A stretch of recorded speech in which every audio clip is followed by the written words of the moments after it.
वाहिगुरु जी का खालसा वाहिगुरु जी की फतेह। अज की इकत्तरता दे विच सारिਆਂ ਦਾ स्वागत है जी। एजुकेट पंजाब प्रोजेक्ट का जो उपराला अज 120 दिन हो गए आ कि वाहिगुरु की बख्शिश के नाल आपां तकरीबन 400 तो उपर परिवार 450 तक कई बारी आपां जुड़ते हैं। गुरु की बख्शिश है कि ये सानू सुभागा जिहड़ा समा मिलता है उस वाहिगुरु की सिफत सलाह विच जुड़न दा, उस वाहिगुरु की किरपा दे नाल ये संगत मिलती है। सो सारिਆਂ ਦਾ स्वागत है जी। आओ आपां शुरुआत करिए जाप दे नाल। अज दी जाप दी सेवा लै रहे है जी गुरलीन कौर जी। जे जुड़े है तो अपना हैंड रेज करो जी। गुरलीन कौर जी। वाहिगुरु जी का खालसा वाहिगुरु जी की फतेह। एक ओंकार सतनाम करता पुरख निरभौ निर्वैर अकाल मूरत आयुनी सैभं गुर प्रसाद। एक ओंकार सतनाम करता पुरख निरभौ निर्वैर अकाल मूरत आयुनी सैभं गुर प्रसाद। एक ओंकार सतनाम करता पुरख निरभौ निर्वैर अकाल मूरत आयुनी सैभं गुर प्रसाद। एक ओंकार सतनाम करता पुरख निरभौ निर्वैर अकाल मूरत आयुनी सैभं गुर प्रसाद। एक ओंकार सतनाम करता पुरख निरभौ निर्वैर अकाल मूरत आयुनी सैभं गुर प्रसाद। वाहेगुरु वाहेगुरु वाहेगुरु वाहेगुरु वाहेगुरु वाहेगुरु। वाहेगुरु जी का खालसा वाहेगुरु जी की। हाँ जी कोमलप्रीत जी शुरू करो जी। वाहेगुरु वाहेगुरु जी का खालसा वाहेगुरु जी की फतेह।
ਵਾਹਿਗੁਰੂ ਜੀ ਕਾ ਖਾਲਸਾ ਵਾਹਿਗੁਰੂ ਜੀ ਕੀ ਫਤਿਹ। ਵਾਹਿਗੁਰੂ ਜੀ ਕਾ ਖਾਲਸਾ ਵਾਹਿਗੁਰੂ ਜੀ ਕੀ ਫਤਿਹ। ਸਾਂਝੀ ਕੋਮਲਪ੍ਰੀਤ ਕੌਰ ਫਰੀਦਕੋਟ ਜ਼ੋਨ ਤੋਂ। ਸੋ ਇਹਨਾਂ ਦਾ ਬਹੁਤ ਬਹੁਤ ਧੰਨਵਾਦ ਜੀ, ਸਾਨੂੰ ਇਲਾਹੀ ਕੀਰਤਨ ਸਰਵਣ ਕਰਵਾਇਆ। ਸੋ ਅੱਜ ਸਾਡੇ ਨਾਲ ਜੁੜ ਚੁੱਕੇ ਹਨ ਭਾਈ ਨਛੱਤਰ ਸਿੰਘ ਜੀ, ਜਿਨ੍ਹਾਂ ਦਾ ਵਿਸ਼ਾ ਹੈ ਜਾਣੋ ਜੋਤ ਨਾ ਪੁੱਛੋ ਜਾਤੀ। ਬੜਾ ਪਿਆਰਾ ਵਿਸ਼ਾ ਹੈ ਅੱਜ ਦੇ ਸਮੇਂ ਵਿੱਚ, ਕਿਉਂਕਿ ਜਦੋਂ ਸਕੂਲਾਂ ਵਿੱਚ ਜਾਂਦੇ ਆ ਤਾਂ ਬੱਚੇ ਆਪਣਾ ਜਾਤ ਗੋਤ ਜਿਹੜਾ ਨਾਲ ਲਾਉਂਦੇ ਆ। ਸੋ ਕਈਆਂ ਦਾ ਇਹ ਬਹਾਨੇ ਹੁੰਦੇ ਆ ਕਿ ਅਸੀਂ ਬਾਹਰ ਜਾਣਾ ਕਰਕੇ ਸਾਨੂੰ ਜ਼ਰੂਰੀ ਹੈ, ਕੰਪਲਸਰੀ ਹੈ। ਤਾਂ ਇਸ ਤਰ੍ਹਾਂ ਕਰਕੇ ਇਸ ਵਿਸ਼ੇ ਦੀ ਲੋੜ ਹੈ ਅੱਜ। ਸੋ ਵੀਰ ਜੀ ਸਾਡੇ ਨਾਲ ਜੁੜ ਚੁੱਕੇ ਹਨ ਭਾਈ ਨਛੱਤਰ ਸਿੰਘ ਜੀ, ਜਿਨ੍ਹਾਂ ਦਾ ਵਿਸ਼ਾ ਹੈ ਜਾਣੋ ਜੋਤ ਨਾ ਪੁੱਛੋ ਜਾਤੀ। ਸਵਾਗਤ ਹੈ ਵੀਰ ਜੀ, ਆਪਣਾ ਵਿਸ਼ਾ ਲਓ ਜੀ, ਬੱਚਿਆਂ ਦੇ ਨਾਲ ਵਿਚਾਰਾਂ ਦੀ ਸਾਂਝ ਪਾਓ। ਵਾਹਿਗੁਰੂ ਜੀ ਕਾ ਖਾਲਸਾ ਵਾਹਿਗੁਰੂ ਜੀ ਕੀ ਫਤਿਹ ਜੀ। ਧੰਨਵਾਦ ਜੀ ਸਾਰੀ ਸਮੁੱਚੀ ਟੀਮ ਦਾ। ਔਰ ਅੱਜ ਦੇ ਇਸ ਗੁਰਸਿੱਖੀ ਦੀ ਫੁਲਵਾੜੀ ਵਿੱਚ ਮਹਿਕ ਵੰਡ ਰਹੇ ਪਿਆਰੇ ਪਿਆਰੇ ਬੱਚੇ ਔਰ ਉਹਨਾਂ ਦੇ ਸਾਥੀ ਪਰਿਵਾਰ, ਆਪ ਸਾਰਿਆਂ ਦਾ ਜਿੰਨਾ ਵੀ ਯਤਨ ਕਰਦੇ ਹੋ ਕਿ ਅਸੀਂ ਬੱਚਿਆਂ ਨੂੰ ਗੁਰੂ ਨਾਨਕ ਦੀ ਸਿੱਖੀ ਤੋਂ, ਗੁਰੂ ਨਾਨਕ ਦੇ ਫਲਸਫੇ ਤੋਂ ਜਾਣੂ ਕਰਵਾ ਸਕੀਏ, ਆਪ ਸਭਨਾਂ ਦਾ ਧੰਨਵਾਦ ਹੈ। ਆਓ ਅੱਜ ਦੇ ਇਸ ਵਿਸ਼ੇ ਦੀ ਆਰੰਭਤਾ ਕਰਨ ਤੋਂ ਪਹਿਲਾਂ ਇੱਕ ਵਾਰ ਸਾਰੇ ਗੁਰੂ ਬਖਸ਼ਿਸ਼ ਦੁਹਰਾਉਂਦੇ ਹਾਂ। ਸਾਰੇ ਪਿਆਰ ਨਾਲ ਆਖੋ ਵਾਹਿਗੁਰੂ ਜੀ ਕਾ ਖਾਲਸਾ ਵਾਹਿਗੁਰੂ ਜੀ ਕੀ ਫਤਿਹ। ਵਾਹਿਗੁਰੂ ਜੀ ਕੀ ਫਤਿਹ। ਹਾਂਜੀ, ਮੇਰੀ ਆਵਾਜ਼ ਆ ਰਹੀ ਜੀ ਠੀਕ? ਹਾਂਜੀ ਵੀਰ ਜੀ ਆ ਰਹੀ ਹੈ ਜੀ।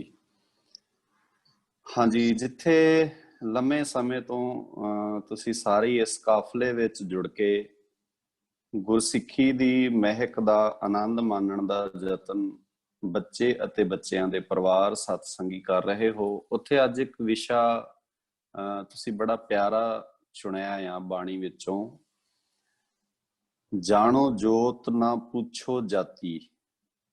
ਧੰਨ ਗੁਰੂ ਨਾਨਕ ਪਾਤਸ਼ਾਹ ਜੀ ਦਾ ਇਹ ਪਾਵਨ ਸ਼ਬਦ ਹੈ।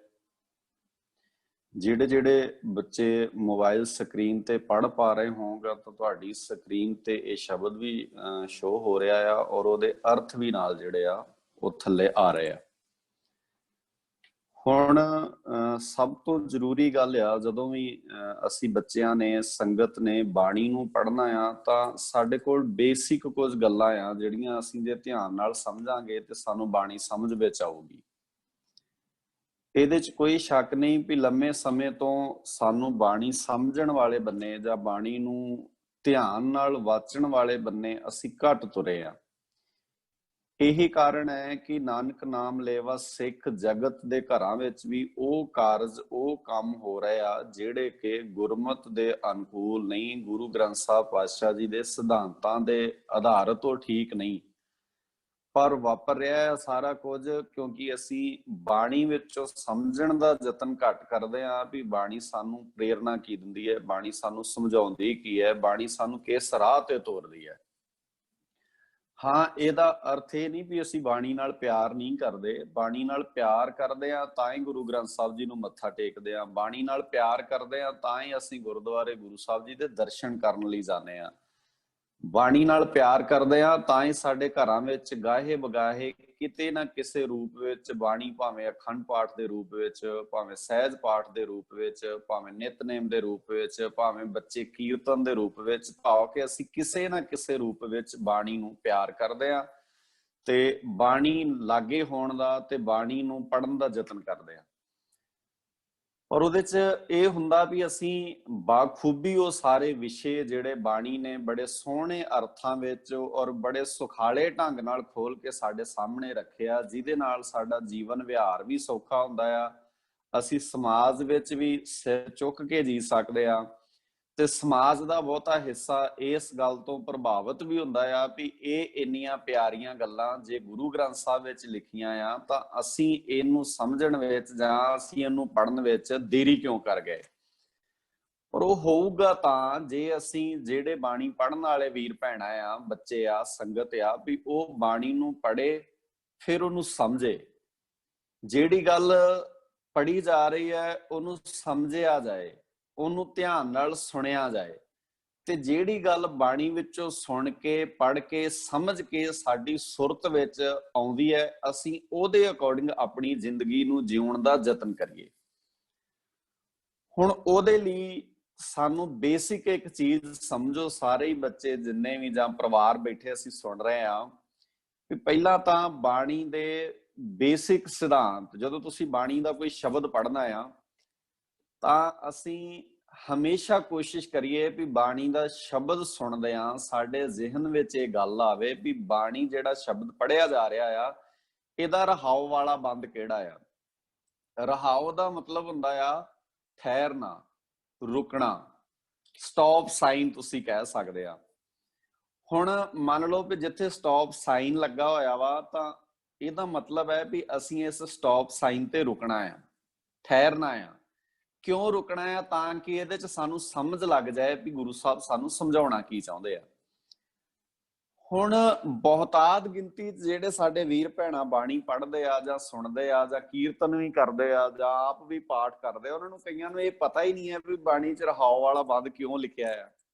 ਬਸ ਠੀਕ ਆ, ਰਹਾਉ ਵਾਲਾ ਬੰਦ ਲਿਖਿਆ ਆ, ਅਸੀਂ ਫਟਾਫਟ ਬਹੁਤਾ ਸਾਡਾ ਸਮਾਜ ਤਾਂ ਇਹਨੂੰ ਸੁਣਦਾ ਹੀ ਨਹੀਂ ਜਾਂ ਇਹਨੂੰ ਧਿਆਨ ਹੀ ਨਹੀਂ ਦਿੰਦਾ, ਤੇ ਜੇ ਅਸੀਂ ਸੁਣਦੇ ਵੀ ਹਾਂ ਤਾਂ ਅਸੀਂ ਗੌਰ ਨਹੀਂ ਕਰਦੇ ਵੀ ਇਹ ਗੱਲ ਜਿਹੜੀ ਲਿਖੀ ਹੈ ਇੱਥੇ ਵੀ ਇਹਦਾ ਮਤਲਬ ਕੀ ਹੈ। ਇੱਕ ਚੀਜ਼ ਦਾ ਹੋਰ ਧਿਆਨ ਰੱਖੋ ਵੀ ਬਾਣੀ 'ਚ ਇੱਕ ਵੀ ਸ਼ਬਦ ਜੇ ਕੋਈ ਲਿਖਿਆ ਵਾ, ਬਾਣੀ 'ਚ ਇੱਕ ਵੀ ਕੋਈ ਚੀਜ਼ ਜਿਹੜੀ ਗੁਰੂ ਗ੍ਰੰਥ ਸਾਹਿਬ ਜੀ ਦੇ ਵਿੱਚ, ਉਹਦੇ ਬਹੁਤ ਵੱਡੇ ਮੀਨਿੰਗ ਨੇ। ਉਹ ਤਾਂ ਕਰਕੇ ਉੱਥੇ ਗੁਰੂ ਗ੍ਰੰਥ ਸਾਹਿਬ 'ਚ ਦਰਜ ਹੈ ਤੇ ਅਸੀਂ ਉਹਨੂੰ ਗੁਰੂ ਦਾ ਰੂਪ ਵੀ ਕਹਿੰਦੇ ਆ, ਗੁਰੂ ਦਾ ਦਰਜਾ ਦਿੰਦੇ ਆ ਉਹਨੂੰ। ਸੋ ਖੈਰ, ਰਹਾਉ ਵਾਲਾ ਬੰਦ, ਕਦੀ ਵੀ ਕੋਈ ਸ਼ਬਦ ਪੜ੍ਹਿਆ ਜਾਂਦਾ ਹੋਵੇ ਤਾਂ ਸਤ ਸੰਗੀ ਜਿੰਨੇ ਵੀ ਤੁਸੀਂ ਬੱਚੇ ਇਹਦੇ ਸ਼ਮੂਲੀਅਤ ਕਰ ਰਹੇ ਹੋ ਜ਼ਰੂਰ ਯਤਨ ਕਰਿਆ ਕਰੋ ਵੀ ਇਸ ਸ਼ਬਦ ਦਾ ਰਹਾਉ ਵਾਲਾ ਬੰਦ ਕਿਹੜਾ ਆ। ਪਹਿਲਾਂ ਪੂਰਾ ਫੋਕਸ ਸਾਡਾ ਜਿਹੜਾ ਆ ਇਸ ਗੱਲ ਤੇ ਹੋਵੇ। ਜਦੋਂ ਤੁਸੀਂ ਉਹਦਾ ਰਹਾਉ ਵਾਲਾ ਬੰਦ ਸ਼ਬਦ ਦਾ ਵੇਖੋਗੇ ਤੇ ਤੁਹਾਨੂੰ ਸਹਿਜੇ ਹੀ ਬਾਕੀ ਸਾਰੇ ਸ਼ਬਦ ਦੇ ਜਿਹੜੇ ਮੀਨਿੰਗ ਆ ਉਹ ਸਮਝ ਆਉਣਗੇ। ਦੂਜਾ ਪੱਖ ਕੀ ਹੈ ਬਾਣੀ ਨੂੰ ਪੜਨ ਲੱਗਿਆ ਇਹਨਾਂ ਦੇ ਉਚਾਰਨ ਦਾ ਧਿਆਨ ਜ਼ਰੂਰ ਰੱਖਿਆ ਜਾਏ ਵੀ ਬਾਣੀ ਦੇ ਵਿੱਚ ਇਹ ਸ਼ਬਦ ਆਇਆ ਤੇ ਇਹਦਾ ਉਚਾਰਨ ਕੀ ਬਣਦਾ ਹੈ। ਜਿਵੇਂ 2-3 ਸ਼ਬਦ ਮੈਂ ਤੁਹਾਡੇ ਨਾਲ ਸਾਂਝੇ ਕਰਦਾ। ਬਾਣੀ 'ਚ ਸ਼ਬਦ ਆਉਂਦਾ ਹੈ ਭਰੀਏ ਮਤ ਪਾਪਾਂ ਕੈ ਸੰਗ। ਹੁਣ ਵੇਖੋ, ਭਰੀਏ ਮਤ ਪਾਪਾਂ ਕੈ ਸੰਗ, ਪੱਪੇ ਨੂੰ ਕਰਨਾ ਆ, ਫਿਰ ਪੱਪੇ ਨੂੰ ਕਰਨਾ ਆ। ਆਪਾਂ ਜੇ ਉਹਦਾ ਪਾਠ ਕਰਾਂਗੇ ਪਾਪਾ, ਅਰਥ ਠੀਕ ਨਹੀਂ ਹੋਣਗੇ। ਇਸ ਲਈ ਸਾਨੂੰ ਉਚਾਰਨ ਵੇਖਣਾ ਪੈਣਾ ਉਹਦਾ ਵੀ ਇਹਦਾ ਉਚਾਰਨ ਕੀ ਬਣਦਾ। ਏਦਾਂ ਹੀ ਸਾਰਿਆਂ ਥਾਵਾਂ ਤੇ ਬਾਣੀ ਦੇ ਸ਼ਬਦਾਂ ਦਾ ਉਚਾਰਨ ਦਾ ਧਿਆਨ ਜਿਹੜਾ ਆ ਉਹ ਜ਼ਰੂਰ ਰੱਖਿਆ ਜਾਏ, ਫਿਰ ਉਹਨਾਂ ਦੇ ਅਰਥ ਸੁਖਾਲੇ ਹੋ ਜਾਂਦੇ ਆ। ਸੋ ਸਭ ਤੋਂ ਜ਼ਰੂਰੀ ਗੱਲ ਰਹਾਉ ਵਾਲਾ ਬੰਦ। ਹੁਣ ਅੱਜ ਦੇ ਸ਼ਬਦ ਵਾਲੇ ਬੰਨੇ ਆਪਾਂ ਆਉਨੇ ਆ। ਜਾਣੋ ਜੋਤ ਨਾ ਪੁੱਛੋ ਜਾਤੀ, ਆਗੇ ਜਾਤ ਨਾ ਹੈ। ਗੁਰੂ ਨਾਨਕ ਸਾਹਿਬ ਜੀ ਦਾ ਇਹ ਸ਼ਬਦ ਆ ਔਰ ਇਹ 349 ਨੰਬਰ ਅੰਕ ਤੇ ਗੁਰੂ ਗ੍ਰੰਥ ਸਾਹਿਬ ਜੀ ਦੇ ਅੰਦਰ ਆਸਾ ਰਾਗ ਵਿੱਚ ਦਰਜ ਹੈ। ਇਸ ਇੱਕ ਸ਼ਬਦ ਦੇ ਨਾਲ ਨਾਲ ਤੁਸੀਂ ਇਦਾਂ ਕਹਿ ਲਓ ਕਿ ਸਮੁੱਚੀ ਗੁਰੂ ਗ੍ਰੰਥ ਸਾਹਿਬ ਜੀ ਦੀ ਜਿਹੜੀ ਵਿਚਾਰਧਾਰਾ ਆ ਨਾ, ਉਹ ਸਾਨੂੰ ਇਹ ਗੱਲ ਸਮਝਾਉਂਦੀ ਹੈ ਕਿ ਏਕ ਪਿਤਾ ਏਕ ਸਕੇ ਹਮ ਬਾਰਿਕ। ਹੁਣ ਜਦੋਂ ਪਿਤਾ ਇੱਕ ਹੈ, ਇੱਕ ਪਿਤਾ ਦੇ ਬੱਚੇ ਅਲੱਗ-ਅਲੱਗ ਜਾਤਾਂ ਦੇ ਨਹੀਂ ਹੋ ਸਕਦੇ, ਅਲੱਗ-ਅਲੱਗ ਬਿਰਾਦਰੀਆਂ ਦੇ ਨਹੀਂ ਹੋ ਸਕਦੇ, ਅਲੱਗ-ਅਲੱਗ ਮਜ਼ਹਬਾਂ ਦੇ ਨਹੀਂ ਹੋ ਸਕਦੇ। ਇੱਕ ਪਿਤਾ, ਹੁਣ ਇਹ ਗੱਲ ਤੁਸੀਂ ਕਿਸੇ ਹਿੰਦੂ ਵੀਰ ਨੂੰ ਪੁੱਛ ਲਓ, ਕਿਸੇ ਜੈਨੀ ਵੀਰ ਨੂੰ ਪੁੱਛ ਲਓ, ਕਿਸੇ ਬੋਧੀ ਵੀਰ ਨੂੰ ਪੁੱਛ ਲਓ, ਕਿਸੇ ਇਸਲਾਮ ਨਾਲ ਸੰਬੰਧਿਤ ਨੂੰ ਪੁੱਛ ਲਓ, ਕਿਸੇ ਗੋਰੇ ਵੀਰ ਨਾਲ ਗੱਲ ਕਰ ਲਓ ਵੀ ਗੋਡ ਕਿੰਨੇ ਨੇ, ਪ੍ਰਮਾਤਮਾ ਕਿੰਨੇ ਨੇ, ਤੇ ਇਸ ਗੱਲ ਨਾਲ ਪੂਰੀ ਦੁਨੀਆ ਦੇ ਸਕਾਲਰ ਸਹਿਮਤ ਹੁੰਦੇ ਆ ਵੀ ਰੱਬ ਇੱਕ ਹੈ। ਹੁਣ ਜਦੋਂ ਰੱਬ ਇੱਕ ਹੈ, ਗੋਡ ਇੱਕ ਹੈ, ਪਰਮੇਸ਼ਰ ਇੱਕ ਹੈ, ਪ੍ਰਮਾਤਮਾ ਇੱਕ ਹੈ, ਤਾਂ ਫਿਰ ਉਹਦੇ ਬੱਚੇ ਕਿਉਂ ਕਹਿੰਦੇ ਨੇ ਵੀ ਅਸੀਂ ਅਲੱਗ-ਅਲੱਗ ਆ? ਇਹਦਾ ਮਤਲਬ ਹੈ ਵੀ ਜੇ ਰੱਬ ਇੱਕ ਹੈ, ਪ੍ਰਮਾਤਮਾ ਇੱਕ ਹੈ, ਤਾਂ ਉਹਦੇ ਤੋਂ ਬਾਅਦ ਜਿਹੜੀ ਅਗਲੀ ਕੈਟਾਗਰੀ ਪੈਦਾ ਕੀਤੀ ਆ ਉਹ ਰੱਬ ਜੀ ਦੀ, ਪ੍ਰਮਾਤਮਾ ਦੀ ਪੈਦਾ ਕੀਤੀ ਹੋਈ ਨਹੀਂ ਆ, ਉਹ ਬੰਦਿਆਂ ਦੀ ਪੈਦਾ ਕੀਤੀ ਹੋਈ ਹੈ। ਬੰਦਿਆਂ ਨੇ ਸਾਨੂੰ ਵੰਡਿਆ ਆ। ਸਾਡੇ ਵਿੱਚ ਜਿਹੜਾ ਏਦਾਂ ਕਹਿ ਲਓ ਨਿੱਕੇ ਨਿੱਕੇ ਗਰੁੱਪਿਜ਼ਮ ਕਾਇਮ ਕੀਤਾ ਆ। ਹੁਣ ਕਿਸੇ ਗਰੁੱਪ ਨੂੰ ਕੋਈ ਪਾਠ ਪੜਾਇਆ ਜਾ ਰਿਹਾ, ਕਿਸੇ ਗਰੁੱਪ ਨੂੰ ਕੋਈ ਪਾਠ ਪੜਾਇਆ ਜਾ ਰਿਹਾ। ਇਸ ਕਰਕੇ ਟਕਰਾਅ ਜਿਹੜੇ ਨੇ ਨਾ ਦੁਨੀਆ ਭਰ ਵਿੱਚ, ਉਹ ਧਰਮ ਦੇ ਨਹੀਂ ਆ, ਉਹ ਗਰੁੱਪਾਂ ਦੇ ਆ। ਗਰੁੱਪ ਜਿਹੜੇ ਆ ਉਹ ਹਰ ਇੱਕ ਚੀਜ਼ ਦੀ ਵਿਆਖਿਆ ਆਪਣੇ ਢੰਗ ਨਾਲ ਕਰਦੇ ਆ। ਹੁਣ ਤੁਸੀਂ ਸਾਰੇ ਬੱਚੇ ਥੋੜਾ ਜਿਹਾ ਕੇਂਦਰਿਤ ਹੋਇਓ ਇਸ ਗੱਲ ਤੇ। ਜਾਣੋ ਜੋਤ, ਸਾਨੂੰ ਕਿਸੇ ਨੂੰ ਵੀ ਮਿਲਣ ਲੱਗਿਆ ਉਹਦੇ ਗੁਣਾਂ ਵੱਲ ਧਿਆਨ ਦੇਣਾ ਚਾਹੀਦਾ ਕਿ ਉਹਦੀ ਜਾਤ ਵੱਲ ਧਿਆਨ ਦੇਣਾ ਚਾਹੀਦਾ। ਫਸਟ ਇੰਪ੍ਰੈਸ਼ਨ ਜਿਹੜਾ ਸਾਡਾ ਕਿਸੇ ਤੇ ਪਵੇ ਜਾਂ ਸਾਡੇ ਤੇ ਕਿਸੇ ਦਾ ਪਵੇ, ਉਹ ਇਹ ਪੈਣਾ ਚਾਹੀਦਾ ਵੀ ਇਹਦੇ ਕੋਲ ਗੁਣ ਕਿਹੜੇ ਨੇ, ਇਹ ਸਚਿਆਰ ਕਿੰਨਾ ਆ, ਇਹ ਮਿੱਠ ਬੋਲੜਾ ਕਿੰਨਾ ਆ, ਇਹ ਆਪਣੇ ਕੰਮ ਵਿੱਚ ਮਿਹਨਤ ਨਾਲ ਇਮਾਨਦਾਰੀ ਨਾਲ ਕੰਮ ਕਿੰਨਾ ਕਰਦਾ। ਪਰ ਸਾਡੇ ਚ ਜਦੋਂ ਅਸੀਂ ਕਿਸੇ ਨੂੰ ਮਿਲਦੇ ਹਾਂ ਤੇ ਫਸਟ ਇੰਪ੍ਰੈਸ਼ਨ, ਸਾਡਾ ਪਹਿਲਾ ਪ੍ਰਭਾਵ ਅਸੀਂ ਆਪਣਾ ਕਿਸੇ ਤੇ ਇਹ ਪਾਉਨੇ ਆ ਵੀ ਮੇਰੀ ਇਹ ਬਿਰਾਦਰੀ ਹੈ, ਤੇ ਸਾਡੇ ਤੇ ਵੀ ਕਿਸੇ ਦਾ ਪ੍ਰਭਾਵ ਇਹ ਰਹਿੰਦਾ ਆ ਵੀ ਇਹਦੀ ਇਹ ਜ਼ਾਤ ਹੈ। ਇਹ ਮਨੁੱਖ ਨੂੰ, ਸਮਾਜ ਨੂੰ ਵਿਕਸਿਤ ਨਹੀਂ ਹੋਣ ਦਿੰਦੀ। ਇਹ ਜਿਹੜਾ ਸਮਾਜ ਹੈ ਉਹ ਤਾਂ ਹੀ ਵਿਕਾਸ ਵਾਲੇ ਬੰਨੇ ਨਹੀਂ ਤੁਰਦਾ। ਹੁਣ ਸੌਖਾ ਵੇਖੋ, ਇਹਨੂੰ ਆਪਾਂ ਹੋਰ ਸੌਖਾ ਕਰਦੇ ਹਾਂ। ਮੰਨ ਲਓ ਸਾਰੀ ਦੁਨੀਆ ਪੜ੍ਹੀ ਲਿਖੀ ਹੋਣੀ ਚਾਹੀਦੀ, ਆਪਾਂ ਕਹਿੰਦੇ ਆ ਸਮਾਜ ਪੜ੍ਹਿਆ ਲਿਖਿਆ ਹੋਣਾ ਚਾਹੀਦਾ ਹੈ।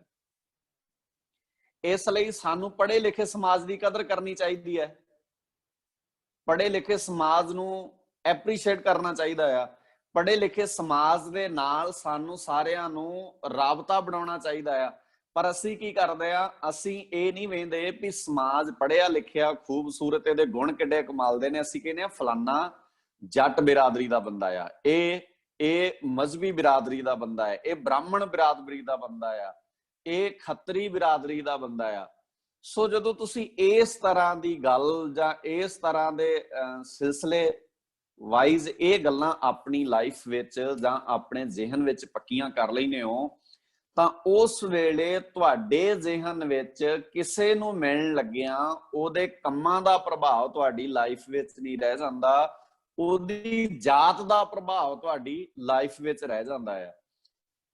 ਜਾਂ ਅਸੀਂ ਆਪਣੇ ਚੰਗੇ ਕੰਮਾਂ ਨਾਲ ਕਿਸੇ ਤੇ ਪ੍ਰਭਾਵ ਨਹੀਂ ਪਾਉਣਾ ਚਾਹੁੰਦੇ, ਅਸੀਂ ਆਪਣੀ ਬਿਰਾਦਰੀ ਨਾਲ, ਵੀ ਮੈਂ ਤਾਂ ਉੱਚੀ ਜਾਤ ਦਾ ਆ, ਮੇਰੀ ਤਾਂ ਬਿਰਾਦਰੀ ਉੱਚੀ ਹੈ। ਬਾਣੀ ਪੜਿਓ। ਹੁਣ ਬਾਣੀ ਦਾ 2-3 ਵਾਕ ਤੁਹਾਡੇ ਸਾਹਮਣੇ ਲਿਆਉਣਾ। ਪਹਿਲੀ ਗੱਲ ਤਾਂ ਇਸ ਵਾਕ ਨੂੰ ਹੀ ਚੇਤੇ ਰੱਖਿਓ ਵੀ ਏਕ ਪਿਤਾ ਏਕ ਸਕੇ ਹਮ ਬਾਰਿਕ। ਜਦੋਂ ਸਾਡਾ ਪਿਓ ਇੱਕ ਹੈ ਤੇ ਇੱਕ ਪਿਓ ਦੇ ਬੱਚੇ ਅਲੱਗ-ਅਲੱਗ ਜਾਤਾਂ ਦੇ ਕਿਵੇਂ ਹੋ ਸਕਦੇ ਆ?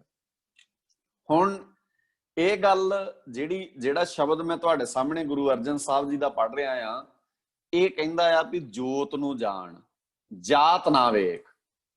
ਅਸੀਂ ਕਹਿੰਦੇ ਆ ਅਸੀਂ ਜਾਤ ਨੂੰ ਜਾਣਨਾ ਆ, ਜੋਤ ਨਹੀਂ ਵੇਖਣੀ। ਹੁਣ ਜਦੋਂ ਤੁਸੀਂ ਰੁਕ ਗਏ ਇੱਥੇ ਵੀ ਤੇਰੀ ਜਾਤ ਕਿਹੜੀ ਹੈ, ਬੱਚੇ ਤੇ ਬੱਚੀ ਦਾ ਰਿਸ਼ਤਾ ਕਰਨ ਲੱਗਿਆ ਸਭ ਤੋਂ ਪਹਿਲਾ ਸਵਾਲ ਕੀ ਹੁੰਦਾ ਆ? ਜਾਤ ਕਿਹੜੀ ਹੈ, ਬਿਰਾਦਰੀ ਕਿਹੜੀ ਹੈ। ਸਵਾਲ ਇਹ ਹੋਣਾ ਚਾਹੀਦਾ ਸੀ ਵੀ ਬੱਚਾ ਪੜ੍ਹਿਆ ਲਿਖਿਆ ਕਿੰਨਾ ਆ, ਬੱਚੇ ਦਾ ਸੁਭਾਅ ਕਿਹੋ ਜਿਹਾ ਆ, ਬੱਚੇ ਦਾ ਨੇਚਰ ਕਿਹੋ ਜਿਹਾ ਆ, ਬੱਚਾ ਕਿਹੋ ਜੀ ਸੁਸਾਇਟੀ ਵਿੱਚ ਵਿਚਰਦਾ ਆ, ਉਹਦਾ ਇਖਲਾਕੀ ਪੱਧਰ ਕਿੰਨਾ ਮਹਾਨ ਆ। ਇਹ ਸਵਾਲ ਹੋਣਾ ਚਾਹੀਦਾ ਸੀ। ਹੁਣ ਮੰਨ ਲਓ, ਜਦੋਂ ਮੈਂ ਸਿਰਫ ਐਗਜ਼ਾਮਪਲ ਦੇ ਰਿਹਾ ਕਿ ਜਦੋਂ ਤੁਸੀਂ ਕਿਸੇ ਨੂੰ ਮਿਲਦੇ ਆ, ਪਹਿਲੀ ਗੱਲ ਇਹ ਕਰਦੇ ਹੋ ਵੀ ਤੇਰੀ ਜਾਤ ਕਿਹੜੀ ਹੈ, ਤੇ ਹਰ ਬੰਦਾ ਆਪਣੀ ਜਾਤ ਤੇ ਮਾਣ ਕਰਨ ਲੱਗ ਪਿਆ। ਹੁਣ ਜਦੋਂ ਆਪਾਂ ਕਿਸੇ ਨੂੰ ਮਿਲ ਲੱਗੇ ਆ, ਗੱਲ ਜਦੋਂ ਕਿਸੇ ਨਾਲ ਕਰਦੇ ਵੀ ਤੁਸੀਂ ਪੜ੍ਹੇ ਕਿੰਨਾ ਹੋ, ਤੁਸੀਂ ਪੜ੍ਹਾਈ ਕਿੰਨੀ ਕੀਤੀ ਹੈ, ਤੁਸੀਂ ਕੰਮ ਕਿਹੜਾ ਕਰਦੇ ਹੋ, ਤੁਸੀਂ ਆਪਣੀ ਜੌਬ ਤੇ ਕਿੰਨੀ ਇਮਾਨਦਾਰੀ ਵਿਖਾਉਂਦੇ ਹੋ, ਫਿਰ ਹਰ ਥਾਂ ਤੇ ਬੰਦੇ ਜਾਤ ਪੁੱਛਣ ਵਾਲੇ ਨਹੀਂ, ਜੋਤੀ ਜਾਣਨ ਵਾਲੇ, ਜੋਤ ਨੂੰ ਜਾਣਨ ਵਾਲੇ ਪੈਦਾ ਹੋਣੇ ਸੀ। ਇਹਦੇ ਨਾਲ ਅਸੀਂ ਕੀ ਕੀਤਾ ਆ ਵੀ ਜਿਹੜੇ ਬਾਬੇ ਨਾਨਕ ਦੇ ਪੈਰੋਕਾਰਾਂ ਨੇ, ਜਿਸ ਬਾਬੇ ਨਾਨਕ ਦੀ ਵਿਚਾਰਧਾਰਾ ਨੂੰ ਦੁਨੀਆ 'ਚ ਖੜਨ ਵਾਲਿਆਂ ਨੇ ਅੱਜ ਜੋਤ ਨੂੰ ਅੱਗੇ ਲੈ ਕੇ ਆਉਣਾ ਸੀ, ਉਹ ਵੀ ਜਾਤ ਵਿੱਚ ਉਲਝੇ ਹੋਏ। ਗੁਰਦੁਆਰਾ ਜੱਟਾਂ ਦਾ, ਗੁਰਦੁਆਰਾ ਮਜ਼੍ਹਬੀ ਸਿੰਘਾਂ ਦਾ, ਗੁਰਦੁਆਰਾ ਖੱਤਰੀਆਂ ਦਾ, ਗੁਰਦੁਆਰਾ ਸ਼ਹਿਰਾਂ ਦੇ ਵਿੱਚ ਆ ਜਾਓ ਤੇ ਇਹ ਇਸ ਤਰ੍ਹਾਂ ਦੇ ਰਾਮਗੜੀਆਂ ਦਾ। ਹੁਣ ਇਹ ਪਿੰਡਾਂ ਦੇ ਗੁਰਦੁਆਰੇ ਤੋਂ ਲੈ ਕੇ ਸ਼ਮਸ਼ਾਨ ਘਾਟ ਤੱਕ ਜਾਤ ਦੇ ਆਧਾਰਿਤ ਬਣੇ ਆ। ਜਾਤ ਆਧਾਰਿਤ ਸਾਨੂੰ ਰਿਜ਼ਰਵੇਸ਼ਨ ਮਿਲਦੀ ਹੈ, ਜਾਤ ਆਧਾਰਿਤ ਅਸੀਂ ਸਾਰੀਆਂ ਚੀਜ਼ਾਂ, ਹਰ ਬੰਦਾ ਆਪਣੇ ਨਾਮ ਦੇ ਨਾਲ ਏਦਾਂ ਜਾਤ ਦਾ ਵਿਸ਼ੇਸ਼ਣ ਲਾ ਰਿਹਾ ਆ। ਹੁਣ ਉਹ ਵਿਸ਼ੇਸ਼ਣ ਇਸ ਤਰ੍ਹਾਂ ਦੇ ਕਿਉਂ ਲੱਗਦੇ ਆ? ਕਿਉਂਕਿ ਅਸੀਂ ਪ੍ਰਮੋਟ ਇਹਨਾਂ ਚੀਜ਼ਾਂ ਨੂੰ ਕਰ ਰਹੇ ਹਾਂ, ਅਸੀਂ ਐਪਰੀਸ਼ੀਏਟ ਇਹਨਾਂ ਚੀਜ਼ਾਂ ਨੂੰ ਕਰ ਰਹੇ ਹਾਂ, ਅਸੀਂ ਮਹਾਨਤਾ ਇਹਨਾਂ ਚੀਜ਼ਾਂ ਦੀ ਦਸਾ ਰਹੇ। ਅਸੀਂ ਜੱਟ ਹੁੰਨੇ ਆ, ਐ ਬੰਦਾ ਚੌੜਾ ਹੋ ਕੇ ਦੱਸਦਾ ਅਸੀਂ ਜੱਟ ਹੁੰਨੇ ਆ। ਹੁਣ ਦੱਸਣਾ ਇਹ ਸੀ ਵੀ ਅਸੀਂ ਇਮਾਨਦਾਰ ਹੁੰਨੇ ਆ, ਅਸੀਂ ਬਾਬੇ ਨਾਨਕ ਦੇ ਸਿੱਖ ਹੁੰਨੇ ਆ, ਅਸੀਂ ਤੱਤੀਆਂ ਤਵੀਆਂ ਤੇ ਬਹਿਣ ਵਾਲੇ ਹੁੰਨੇ ਆ, ਅਸੀਂ ਉਬਲਦੀਆਂ ਦੇਗਾਂ 'ਚ ਉਬਾਲੇ ਖਾਣ ਵਾਲੇ ਹੁੰਨੇ ਆ, ਅਸੀਂ ਚਮਕੌਰ ਦੀ ਗੜੀ 'ਚ ਜੂਝਣ ਵਾਲੇ ਹੁੰਨੇ ਆ, ਅਸੀਂ ਆਪਣੇ ਹੱਕਾਂ ਲਈ ਚਾਂਦਨੀ ਦੇ ਚੌਂਕ ਵਿੱਚ ਚੌਂਕੜਾ ਮਾਰਨ ਵਾਲੇ ਹੁੰਨੇ ਆ। ਤੁਹਾਡੇ ਵਿਸ਼ੇਸ਼ਣ ਬਦਲ ਗਏ ਕਿਉਂਕਿ ਤੁਸੀਂ ਜਾਣੋ ਜੋਤ, ਜੋਤ ਨੂੰ ਨਹੀਂ ਜਾਣਿਆ, ਜਾਤੀ ਨੂੰ ਜਾਣਿਆ, ਜਿਹਨੂੰ ਗੁਰੂ ਸਾਹਿਬ ਜੀ ਛੱਡਣ ਦੀ ਗੱਲ ਕਰਦੇ ਆ। ਹੁਣ ਇੱਕ ਦੋ ਪ੍ਰਮਾਣ ਬੱਚੇ ਨੋਟ ਕਰ ਲੈਣ, ਮੈਂ ਥੋੜਾ ਸਲੋ ਬੋਲੂੰਗਾ ਜੇ ਤੁਹਾਡੇ ਧਿਆਨ 'ਚ ਹੋਵੇ, ਜੇ ਤੁਸੀਂ ਨੋਟ ਕਰਨਾ ਚਾਹੁੰਦੇ ਹੋ। ਵੇਖੋ, ਜਾਤ ਕਾ ਗਰਭ ਨਾ ਕਰ ਮੂਰਖ ਗਵਾਰਾ। ਗੁਰੂ ਸਾਹਿਬ ਜੀ ਕਹਿੰਦੇ ਜਾਤ ਦਾ ਗਰਭ ਨਾ ਕਰ ਮੂਰਖ ਤੇ ਗਵਾਰ ਬੰਦਿਆ। ਹੁਣ ਜਿਹੜੇ ਬੰਦੇ ਤੁਹਾਨੂੰ ਲੱਗਦਾ ਜਾਂ ਸਾਡੇ 'ਚ ਵੀ ਕਿਸੇ 'ਚ ਆਉਂਦਾ ਵੀ ਇਹ ਫਲਾਣੇ ਦੀ ਆਹ ਜਾਤ ਹੈ ਜਾਂ ਫਲਾਣਾ ਇਸ ਜਾਤ ਦਾ ਵੱਡਾ ਹੁੰਦਾ ਆ, ਗੁਰੂ ਸਾਹਿਬ ਜੀ ਕਹਿੰਦੇ ਮੂਰਖ ਹੈ, ਉਹ ਗਵਾਰ ਹੈ, ਬੇਵਕੂਫ ਹੈ, ਉਹਨੂੰ ਸਮਝ ਨਹੀਂ ਹੈ, ਉਹ ਜਾਤ ਦਾ ਹੰਕਾਰ ਕਰ ਰਿਹਾ। ਹੰਕਾਰ ਨਹੀਂ ਕਰਨਾ ਚਾਹੀਦਾ, ਸਗੋਂ ਜਿਹੜੀ ਜੋਤ ਆ ਉਹਨੂੰ ਐਪਰੀਸ਼ੀਏਟ ਕਰਨਾ ਚਾਹੀਦਾ ਆ। ਉਸ ਤੇ ਆ ਵੇਖੋ ਤੁਹਾਡੇ ਸਾਹਮਣੇ ਸਕਰੀ, ਜਾਤ ਕਾ ਗਰਭ ਨਾ ਕਰ ਮੂਰਖ ਗਵਾਰਾ।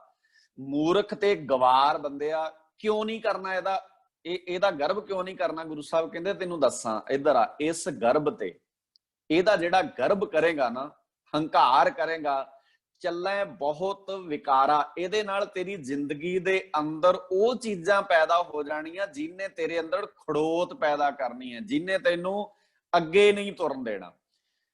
ਹੁਣ ਜੇ ਤੁਸੀਂ ਵੇਖੋ ਇਹਨਾਂ ਗੱਲਾਂ ਨੂੰ ਵੀ ਇਹ ਚੀਜ਼ਾਂ ਅੱਗੇ ਨਹੀਂ ਤੁਰਨ ਦਿੰਦੀਆਂ ਸਾਨੂੰ, ਸਾਡੇ ਭਾਰਤ ਵਿੱਚ ਸਭ ਤੋਂ ਵੱਧ ਜਾਤ ਪ੍ਰਣਾਲੀ ਹੈ। ਇਸੇ ਕਰਕੇ ਭਾਰਤ ਮੁਲਕ ਜਿਹੜਾ ਆ ਹਮੇਸ਼ਾ ਪਿੱਛੇ ਰਹਿੰਦਾ ਆ। ਅਸੀਂ ਪਛੜ ਜਾਂਦੇ ਆ। ਜਿੱਥੇ ਅਸੀਂ ਅੱਜ ਸਾਇੰਸ ਦੇ ਪੱਖ ਤੋਂ, ਵਿਗਿਆਨ ਦੇ ਪੱਖ ਤੋਂ, ਸਟੱਡੀ ਦੇ ਪੱਖ ਤੋਂ, ਨੌਲੇਜ ਦੇ ਪੱਖ ਤੋਂ, ਹਾਇਰ ਐਜੂਕੇਸ਼ਨ ਦੇ ਪੱਖ ਤੋਂ ਜਿੱਥੇ ਅਸੀਂ ਖਲੋਣਾ ਸੀ, ਉੱਥੇ ਅਸੀਂ ਨਹੀਂ ਖਲੋ ਸਕੇ ਕਿਉਂਕਿ ਅਸੀਂ ਜਾਤ ਦਾ ਹੰਕਾਰ ਕਰਦੇ ਰਹੇ, ਅਸੀਂ ਗਰਬ ਕਰਦੇ ਰਹੇ।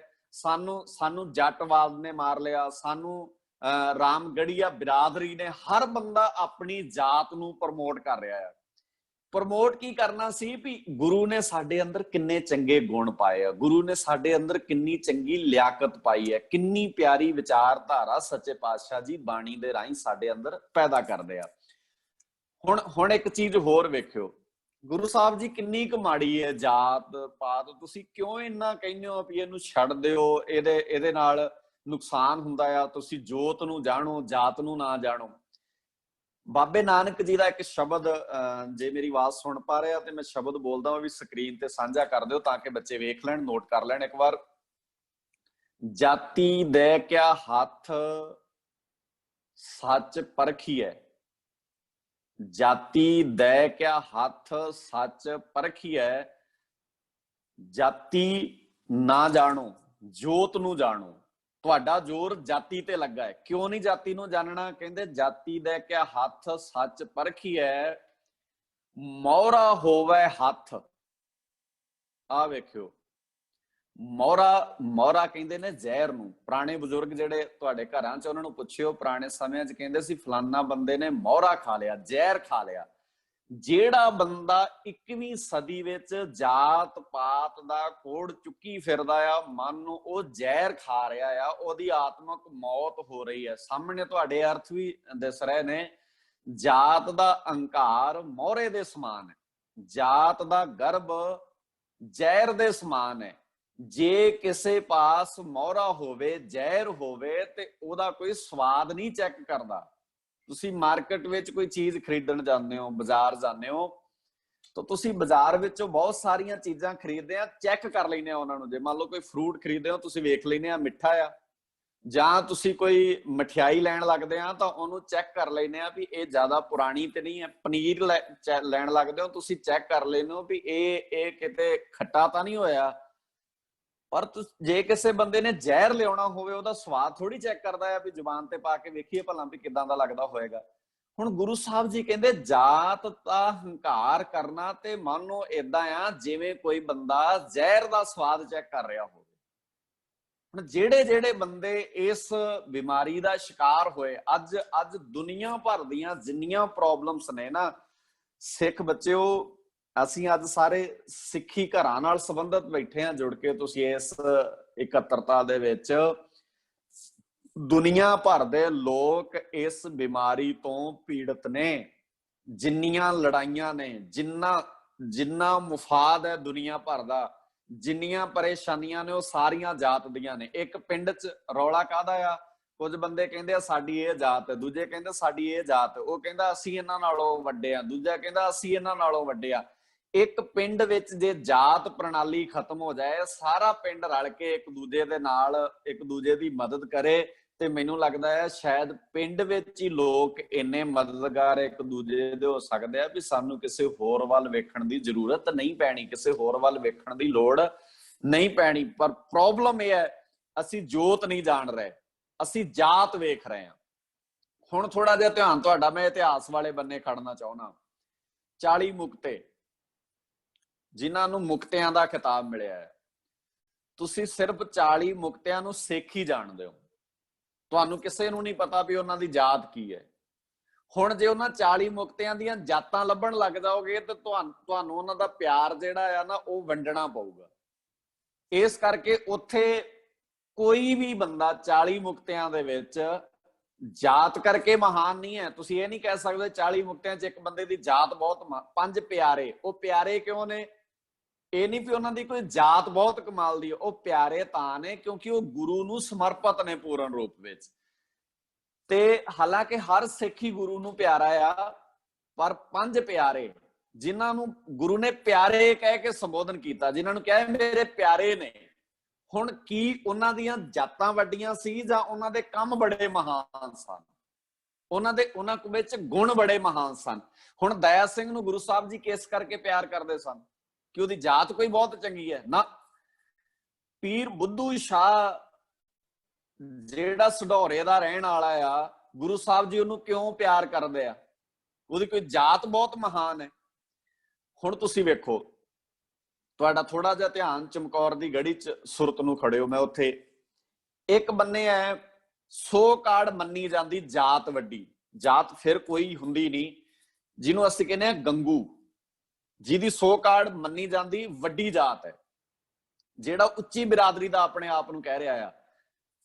ਹੁਣ ਇੱਕ ਧਿਆਨ ਲਿਆਇਓ ਆਪਣੀ ਸੁਰਤ ਵਿੱਚ ਗੰਗੂ ਦਾ, ਜਾਣੋ ਜੋਤ ਨਾ ਪੁੱਛੋ ਜਾਤੀ, ਗੰਗੂ ਦਾ ਧਿਆਨ ਲਿਆਓ। ਦੂਜੇ ਬੰਨੇ ਧਿਆਨ ਲਿਆਓ ਭਾਈ ਮੋਤੀ ਰਾਮ ਜੀ ਦਾ। ਹੁਣ ਜੇ ਤੁਸੀਂ ਏਦਾਂ ਸਾਹਮਣੇ ਹੋ ਮੇਰੇ ਤੇ ਮੈਂ ਤੁਹਾਨੂੰ ਪੁੱਛਾਂ ਵੀ ਗੰਗੂ ਮਹਾਨ ਕਿ ਭਾਈ ਮੋਤੀ ਰਾਮ ਜੀ ਮਹਾਨ, ਤੇ ਤੁਹਾਡਾ ਸਾਰਿਆਂ ਦਾ ਜਵਾਬ ਪਤਾ ਕੀ ਹੋਣਾ ਆ? ਭਾਈ ਮੋਤੀ ਰਾਮ ਜੀ ਮਹਾਨ ਨੇ। ਹੁਣ ਜੇ ਜਾਤ ਵੇਖੋਗੇ, ਹੋ ਸਕਦਾ ਗੰਗੂ ਦੀ ਜਾਤ ਵਧੀਆ ਹੋਵੇ, ਪਰ ਜਿਹੜਾ ਇਖਲਾਕ ਹੈ, ਜਾਣੋ ਜੋਤ, ਜਿਹੜਾ ਕਿਰਦਾਰ ਕੰਮ ਕਰਦਾ ਹੈ, ਜਿਹੜਾ ਕਰੈਕਟਰ ਕੰਮ ਕਰਦਾ ਆ, ਉਹ ਜਿਹੜਾ ਕਰੈਕਟਰ ਭਾਈ ਮੋਤੀ ਰਾਮ ਜੀ ਦਾ ਆ, ਉਹ ਕਰੈਕਟਰ ਸ਼ਾਇਦ ਗੰਗੂ ਦਾ ਨਹੀਂ ਹੈ। ਇਸੇ ਕਰਕੇ ਇਤਿਹਾਸ ਵਿੱਚ ਗੰਗੂ ਨੂੰ ਲਾਹਨਤਾਂ ਪੈਂਦੀਆਂ ਨੇ ਤੇ ਭਾਈ ਮੋਤੀ ਰਾਮ ਜੀ ਨੂੰ ਹਮੇਸ਼ਾ ਹੀ ਸਰਾਇਆ ਜਾਂਦਾ ਆ। ਭਾਈ ਮੋਤੀ ਰਾਮ ਜੀ ਉਹ ਵਿਅਕਤੀ ਹੈ ਜਿਹੜਾ ਸਾਹਿਬਜ਼ਾਦਿਆਂ ਨੂੰ ਠੰਡੇ ਬੁਰਜ ਵਿੱਚ ਆਪਣੇ ਪਰਿਵਾਰ ਦੀ ਜਾਨ ਜੋਖਮ ਵਿੱਚ ਪਾ ਕੇ ਦੁੱਧ ਪਿਆਉਂਦਾ ਹੈ, ਤੇ ਗੰਗੂ ਉਹ ਬੰਦਾ ਆ ਜਿਹੜਾ ਸਾਹਿਬਜ਼ਾਦਿਆਂ ਨੂੰ 4 ਛਿੱਲੜਾਂ ਦੇ ਬਦਲੇ ਮਰੰਡੇ ਦੇ ਥਾਣੇ ਜਾ ਕੇ ਇਤਲਾਹ ਦਿੰਦਾ ਆ। ਦੋਵੇਂ ਹੀ ਬੰਦੇ ਨੇ ਨਾ। ਹੁਣ ਇਹਨਾਂ ਚੋਂ ਕੋਈ ਵੀ ਬੰਦਾ ਪਿਆਰਾ, ਕੋਈ ਵੀ ਬੰਦਾ ਭੈੜਾ ਜਾਤ ਤੇ ਬਿਰਾਦਰੀ ਕਰਕੇ ਨਹੀਂ ਲੱਗ ਰਿਹਾ, ਕੰਮਾਂ ਕਰਕੇ ਲੱਗ ਰਿਹਾ ਹੈ। ਹੁਣ ਪੂਰੀ ਦੁਨੀਆ ਵਿੱਚ ਪੰਜਾਬ ਦੇ ਅੰਦਰ ਇਹ ਮਾਹੌਲ ਕ੍ਰੀਏਟ ਕੀਤਾ ਜਾਏ, ਇਹ ਮਾਹੌਲ ਪੈਦਾ ਕੀਤਾ ਜਾਏ ਵੀ ਕਿਸੇ ਵੀ ਪਿੰਡ ਵਿੱਚ ਲੋਕ ਕਿਸੇ ਨੂੰ ਪਿਆਰ ਇਸ ਕਰਕੇ ਨਾ ਕਰਨ ਵੀ ਉਹਦੀ ਜਾਤ ਵੱਡੀ ਹੈ, ਇਸ ਕਰਕੇ ਕਰਨ ਵੀ ਉਹਦੇ ਗੁਣ ਬੜੇ ਕਮਾਲ ਦੇ ਨੇ, ਉਹਦਾ ਰਹਿਣ ਸਹਿਣ ਬੜਾ ਕਮਾਲ ਦਾ ਆ।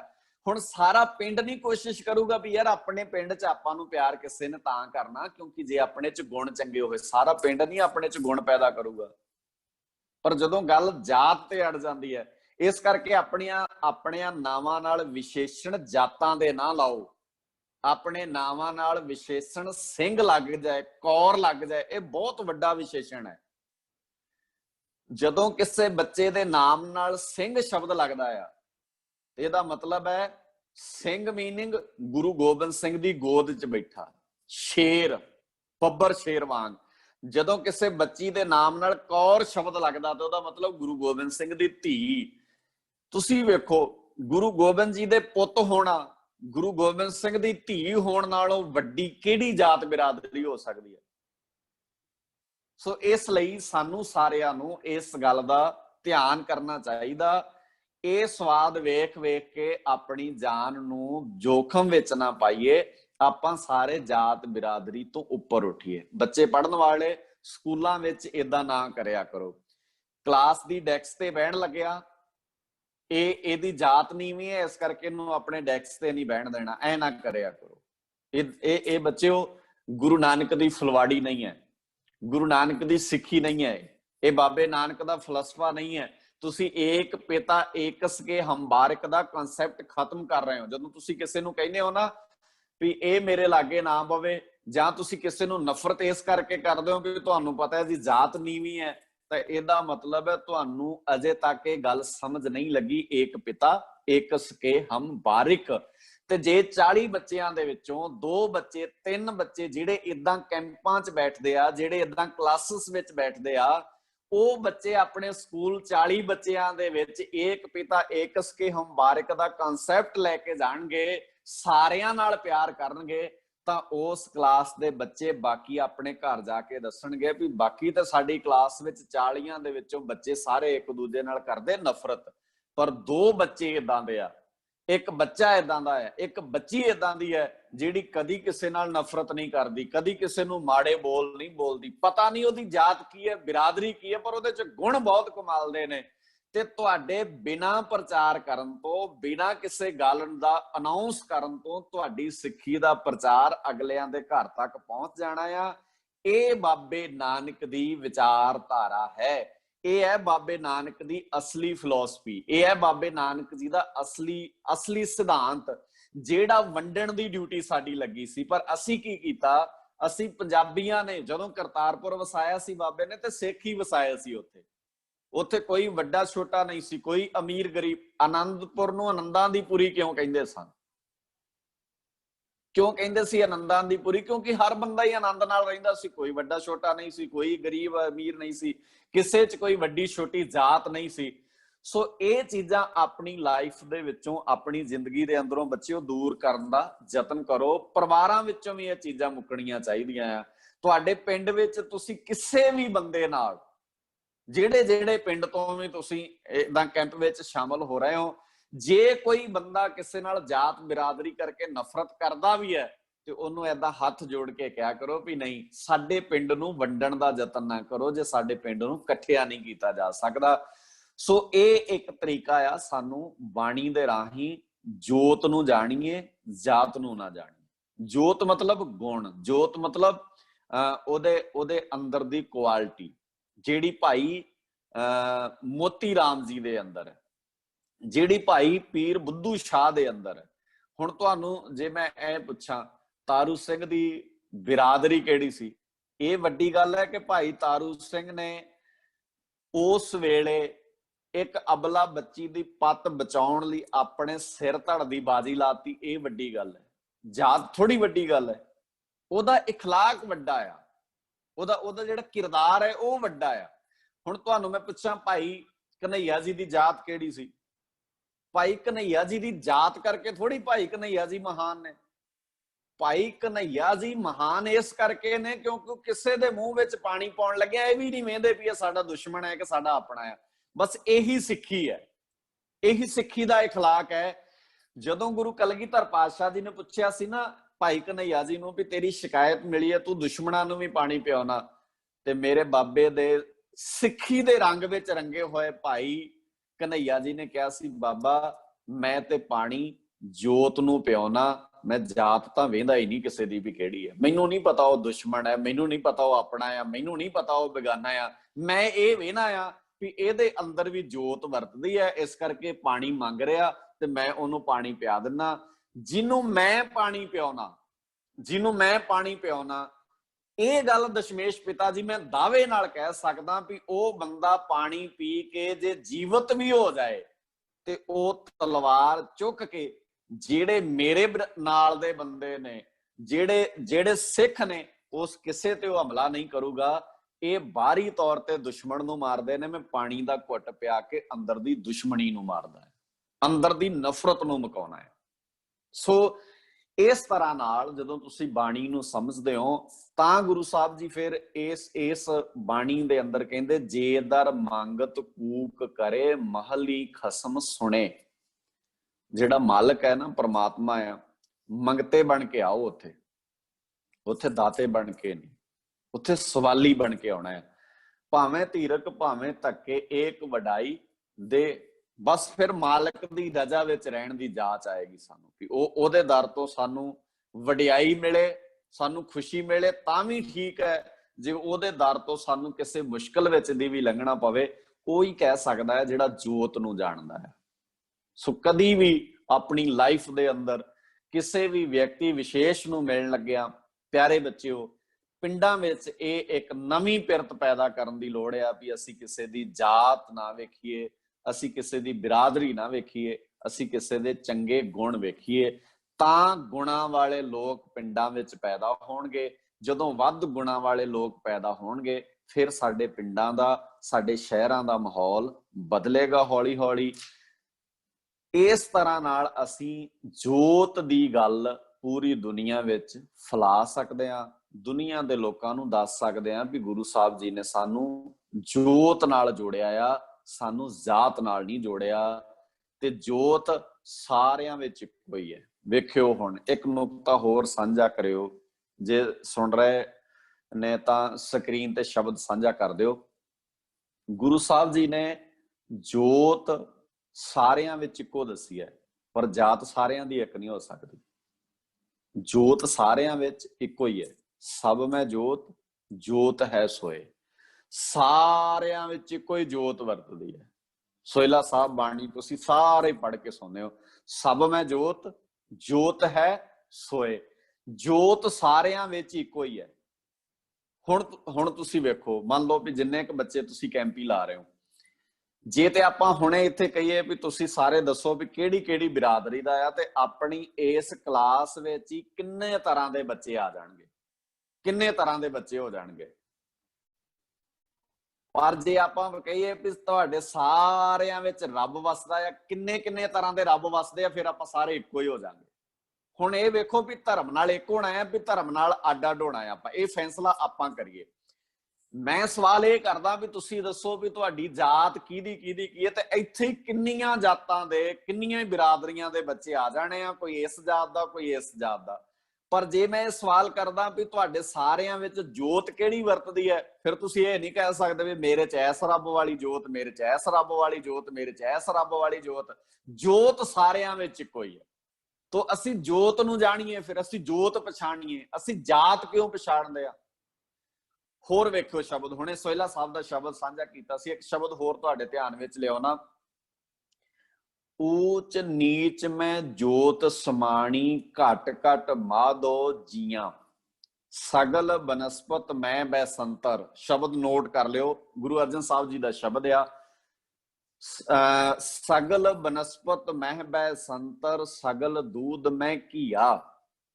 ਸਾਰੀਆਂ ਹੀ ਲੱਕੜਾਂ ਦੇ ਵਿੱਚ, ਬਨਸਪਤੀ ਦੇ ਵਿੱਚ ਅੱਗ ਹੈ। ਲੱਕੜ ਕੋਈ ਵੀ ਹੋਵੇ, ਹਰ ਇੱਕ ਚ ਅੱਗ ਹੈ, ਤੇ ਸਾਰਿਆਂ ਚ ਇੱਕੋ ਹੀ ਅੱਗ ਹੈ। ਤੁਸੀਂ ਇੱਕ ਲੱਕੜ ਲੈ ਲਓ ਜਾਮੁਨ ਦੀ, ਇੱਕ ਲੈ ਲਓ ਅਮਰੂਦ ਦੀ, ਇੱਕ ਲੈ ਲਓ ਅੰਬ ਦੀ, ਫਿਰ ਸਾਰੀਆਂ ਇਕੱਠੀਆਂ ਕਰਕੇ ਲੱਕੜਾਂ ਨੂੰ ਉਹਨਾਂ ਨੂੰ ਅੱਗ ਲਾ ਦਿਓ। ਔਰ ਉਹਨਾਂ ਨੂੰ ਅੱਗ ਲਾਉਣ ਤੋਂ ਬਾਅਦ ਇਹ ਦੱਸਿਓ ਵੀ ਜਾਮਨੂ ਵਾਲੀ ਅੱਗ ਕਿਹੜੀ ਹੈ, ਇਹ ਦੱਸਿਓ ਵੀ ਅੰਬ ਵਾਲੀ ਅੱਗ ਕਿਹੜੀ ਹੈ, ਇਹ ਦੱਸਿਓ ਵੀ ਲੱਕੜ ਵਾਲੀ ਅੱਗ ਕਿਹੜੀ ਹੈ, ਇਹ ਦੱਸਿਓ ਵੀ ਕਿਹੜੀ ਅੱਗ ਅਮਰੂਦ ਵਾਲੀ ਹੈ। ਅੱਗ ਤੋਂ ਨਹੀਂ ਫੈਸਲਾ ਹੋ ਪਾਉਣਾ ਤੁਹਾਡੇ ਤੋਂ, ਇੱਕੋ ਹਾਂ ਅੱਗ ਬੁਝ ਜਾਏਗੀ, ਫਿਰ ਲੱਕੜਾਂ ਤੋਂ ਫੈਸਲਾ ਹੋਏਗਾ ਵੀ ਆਹ ਅਮਰੂਦ ਦੀ ਲੱਕੜ ਹੈ, ਅੰਬ ਦੀ ਲੱਕੜ ਹੈ। ਸਗਲ ਬਨਸਪਤ ਮੈਂ ਦਾ ਸੰਤਰ, ਜਿਵੇਂ ਹਰ ਲੱਕੜ ਦੇ ਵਿੱਚ ਇੱਕੋ ਹੀ ਤਰ੍ਹਾਂ ਦੀ ਅੱਗ ਹੈ। ਸਗਲ ਦੂਧ ਮੈਂ ਕੀ ਆ, ਦੁੱਧ ਅਲੱਗ-ਅਲੱਗ ਹੋ ਸਕਦੇ ਆ। ਤੇ ਜਿਹੜੇ ਤੁਹਾਡੇ ਚ ਸਿਆਣੀਆਂ ਬਜ਼ੁਰਗ ਮਾਤਾਵਾਂ ਘਰਾਂ ਚ ਬੈਠੀਆਂ ਨਾ, ਉਹ ਦੱਸ ਦੇਣਗੀਆਂ ਵੀ ਇਹ ਦੁੱਧ ਜਿਹੜਾ ਆ, ਇਹ ਚੱਖ ਕੇ ਦੱਸ ਦੇਣਗੇ ਏਦਾਂ, ਜਾਂ ਵੇਖ ਕੇ ਹੀ ਦੱਸ ਦਿੰਦੇ ਆ ਵੀ ਇਹ ਦੁੱਧ ਜਿਹੜਾ ਆ ਫਲਾਨੀ ਮੱਝ ਦਾ ਆ, ਜਾਂ ਗਾਂ ਦਾ ਆ, ਜਾਂ ਕਿਸੇ ਬੱਕਰੀ ਦਾ ਆ। ਪਰ ਜਦੋਂ ਦੁੱਧ ਚੋਂ ਘਿਓ ਨਿਕਲ ਆਉਂਦਾ ਨਾ, ਫਿਰ ਉਹ ਇੱਕੋ ਜਿਹਾ ਹੁੰਦਾ ਆ ਸਾਰਿਆਂ ਲਈ। ਘਿਓ ਦੀ ਥੰਧਿਆਈ ਸੇਮ ਹੁੰਦੀ। ਏਦਾਂ ਕਹਿੰਦੇ ਹਰ ਦੁੱਧ ਵਿੱਚ ਘਿਓ ਹੈ, ਹਰ ਲੱਕੜ ਵਿੱਚ ਅੱਗ ਹੈ। ਤੇ ਗੁਰੂ ਸਾਹਿਬ ਫਿਰ ਅਗਲੀ ਗੱਲ ਜਿਹੜੀ ਸਮਝਾਉਣਾ ਚਾਹੁੰਦੇ, ਉਹ ਕਹਿੰਦੇ ਊਚ ਨੀਚ ਮੈਂ ਜੋਤ ਸਮਾਣੀ। ਜੋਤ ਸਾਰਿਆਂ ਚ ਇੱਕੋ ਹੀ ਹੈ, ਘਟ ਘਟ ਮਾਧੋ ਜੀਆਂ। ਹਰ ਇੱਕ ਦੇ ਅੰਦਰ ਇੱਕੋ ਹੀ ਜੋਤ ਵਸਦੀ ਹੈ। ਹੁਣ ਜਦੋਂ ਤੁਸੀਂ ਅੱਜ ਇਹ ਐਨਕ ਲਾ ਲਿਓ, ਇਸ ਕੈਂਪ ਤੋਂ ਬਾਅਦ ਇਹ ਚਸ਼ਮਾ ਲਾ ਲਿਓ ਆਪਣੀਆਂ ਅੱਖਾਂ ਤੇ, ਵੀ ਅਸੀਂ ਹਰ ਇੱਕ ਦੇ ਅੰਦਰ ਜੋਤ ਵੇਖਣੀ ਹੈ, ਫਿਰ ਤੁਹਾਨੂੰ ਸਾਰੇ ਇੱਕੋ ਜਿਹੇ ਦਿਸਣਗੇ। ਤੇ ਜਦੋਂ ਤੁਸੀਂ ਜਾਤ ਵੇਖਣੀ ਹੈ, ਫਿਰ ਕੋਈ ਵੱਡਾ ਤੇ ਛੋਟਾ ਦਿਸੂਗਾ, ਫਿਰ ਅਮੀਰ ਤੇ ਗਰੀਬੀ ਵਾਲਾ ਪਾੜਾ ਵੀ ਪੈ ਜੂ। ਪਰ ਜੋ ਤੁਸੀਂ ਜੋਤ ਵੇਖਣ ਲੱਗ ਜਾਓਗੇ, ਸੋ ਆਪਾਂ ਇਸ ਕੈਂਪ ਦੇ ਵਿੱਚ, ਅੱਜ ਦੇ ਇਸ ਕੈਂਪ ਵਿੱਚ ਇਹ ਗੱਲ ਸਿੱਖੀਏ ਵੀ ਆਪਾਂ ਸਾਰਿਆਂ ਦੇ ਅੰਦਰ ਜੋਤ ਵੇਖਣੀ। ਫਿਰ ਤਾਂ ਹਿੰਦੂ, ਇਸਲਾਮ, ਮੁਸਲਿਮ ਵਿੱਚ ਵੀ ਜੋਤ ਦਿਸੂਗੀ ਸਾਨੂੰ, ਫਿਰ ਤਾਂ ਜੈਨੀਆਂ ਬੋਧੀਆਂ ਚ ਵੀ ਜੋਤ ਦਿਸ ਸਕਦੀ ਹੈ। ਏਦਾਂ ਹੀ ਉਹਨਾਂ ਨੂੰ ਸਾਰਿਆਂ ਚ ਜੋਤ ਵੇਖ ਸਕਦੀ ਹੈ।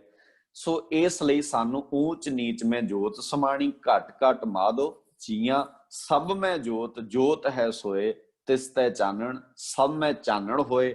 ਅੱਛਾ, ਇਹ ਜੋਤ ਸਮਝ ਕਿੱਥੋਂ ਆਉਂਦੀ ਹੈ? ਗੁਰ ਸਾਖੀ ਜੋਤ ਪ੍ਰਗਟ ਹੋਏ। ਗੁਰੂ ਦੀ ਸਿੱਖਿਆ ਨਾਲ ਇਹ ਜੋਤ ਪ੍ਰਗਟ ਹੁੰਦੀ ਹੈ, ਜਿਹੜੇ ਕਿ ਆਪਾਂ ਅੱਜ ਦੇ ਸ਼ਬਦ ਵਿੱਚ ਯਤਨ ਕਰ ਰਹੇ ਹਾਂ, ਤੁਹਾਡੇ ਨਾਲ ਸਾਂਝਾ ਕਰ ਰਹੇ ਹਾਂ। ਸਭ ਮੈਂ ਜੋਤ ਹੈ ਸੋਏ, ਤਿਸ ਤੈ ਚਾਨਣ, ਸਭ ਮੈਂ ਚਾਨਣ ਹੋਏ। ਗੁਰ ਸਾਖੀ, ਗੁਰੂ ਦੀ ਸਿੱਖਿਆ, ਗੁਰੂ ਦੀ ਸਿੱਖਿਆ ਨਾਲ, ਗੁਰੂ ਦੀ ਦਿੱਤੀ ਸਮਝ ਨਾਲ ਜੋਤ ਪ੍ਰਗਟ ਹੋਏ।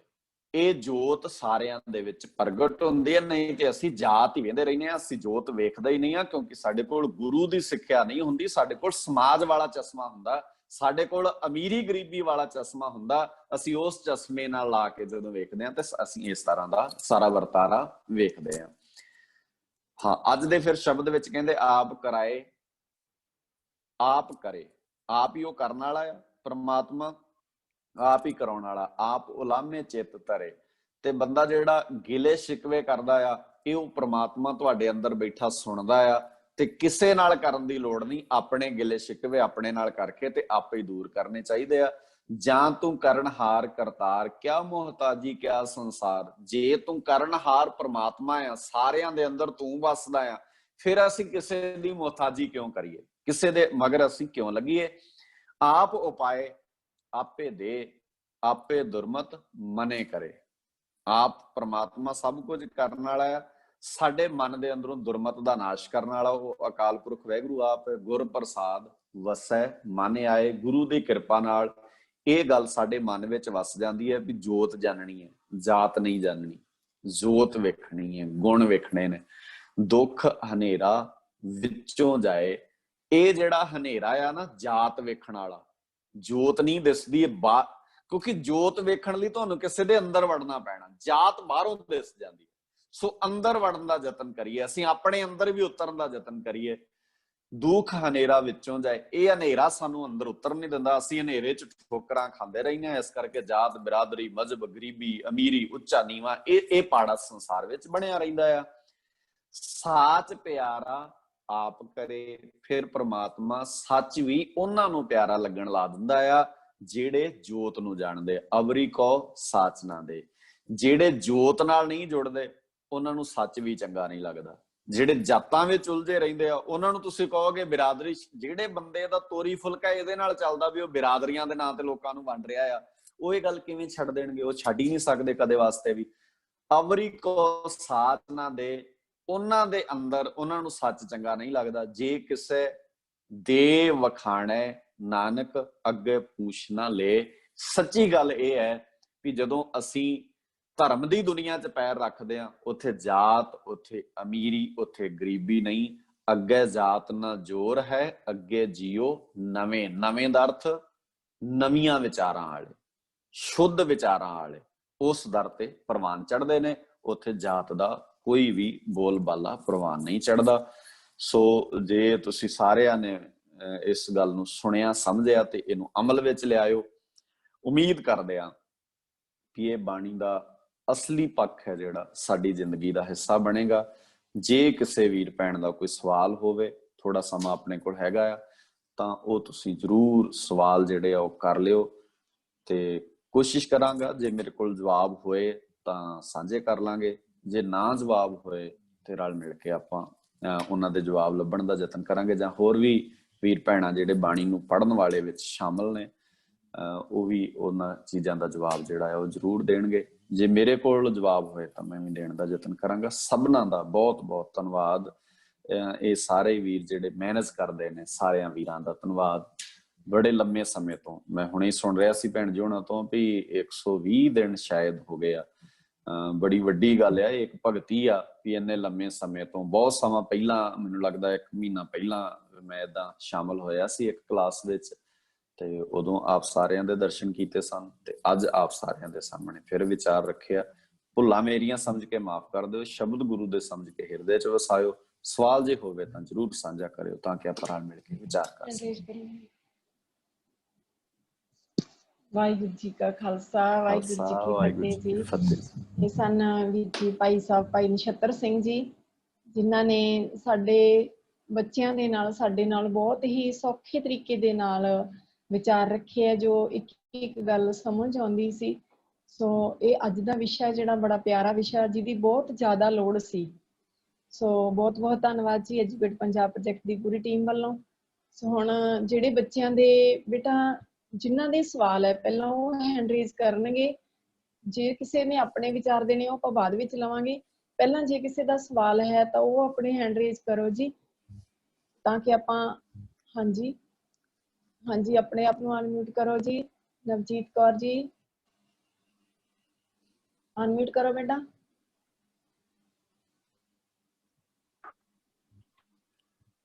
ਅਨਮਿਊਟ ਕਰੋ ਆਪਣੇ ਫੋਨ ਨੂੰ।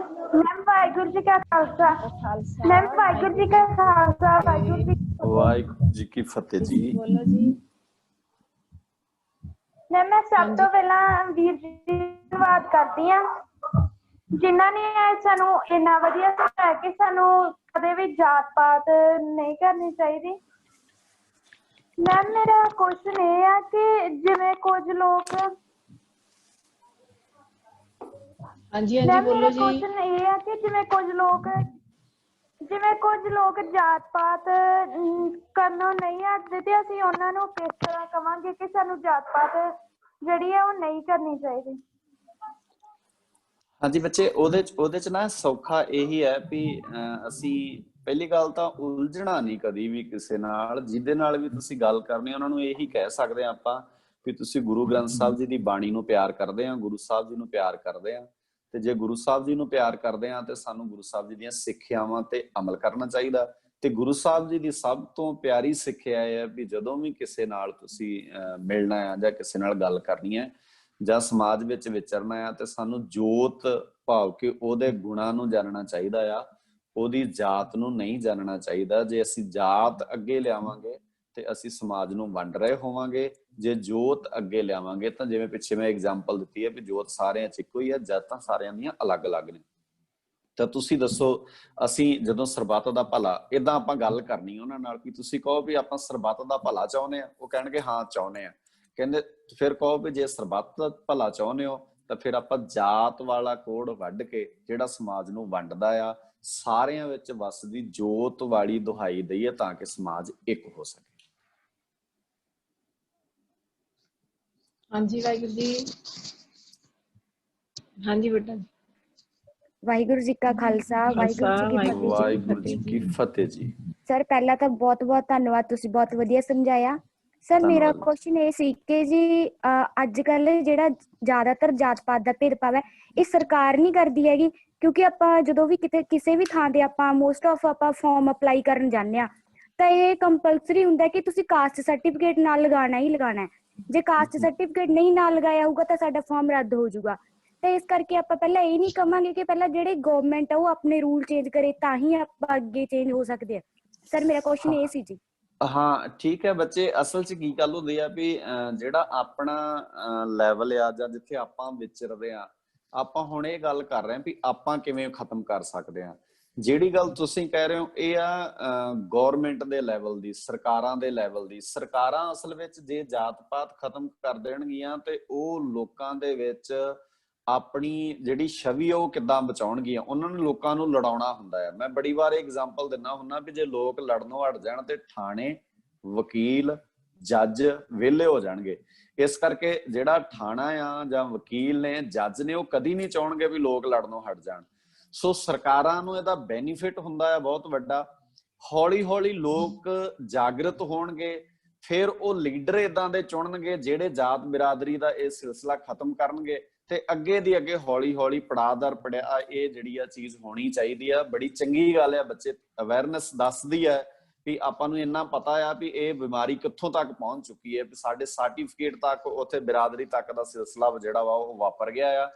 ਪਰ ਉਹਦੇ ਲਈ ਇਹ ਹੈ ਵੀ ਆਪਣੇ ਕੋਲ ਇੰਨੀ ਪਾਵਰ ਨਹੀਂ ਹੈ। ਆਪਾਂ ਜਿੱਥੇ ਆ ਓਨਾ ਕਰੀਏ। ਜਦੋਂ ਹੌਲੀ ਹੌਲੀ ਅੱਗੇ ਵਧਾਂਗੇ, ਇਹੋ ਹੀ ਬੱਚੇ ਪੜ੍ਹ ਲਿਖ ਕੇ ਸਮਝ ਕੇ ਅੱਗੇ ਆਉਣਗੇ, ਫਿਰ ਇਹ ਜਿਹੜੀ ਰਾਜਨੀਤਿਕ ਕੈਡਰ ਹੈ ਉਹਨੂੰ ਵੀ ਬਦਲਿਆ ਜਾ ਸਕਦਾ ਹੈ। ਬੜੀ ਚੰਗੀ ਗੱਲ ਹੈ ਬੱਚਿਓ। ਜਿਹੜਾ ਤੁਹਾਡੀ ਜਗਿਆਸਾ ਆ ਨਾ ਉਹ ਦੱਸਦੀ ਹੈ ਵੀ ਤੁਸੀਂ ਉਸ ਦੀ ਬਿਮਾਰੀ ਤੱਕ ਵੀ ਪਕੜ ਕਰਦੇ ਹੋ ਵੀ ਅਸਲ ਵਿੱਚ ਸਮੱਸਿਆ ਹੈ ਕਿੱਥੇ ਆ।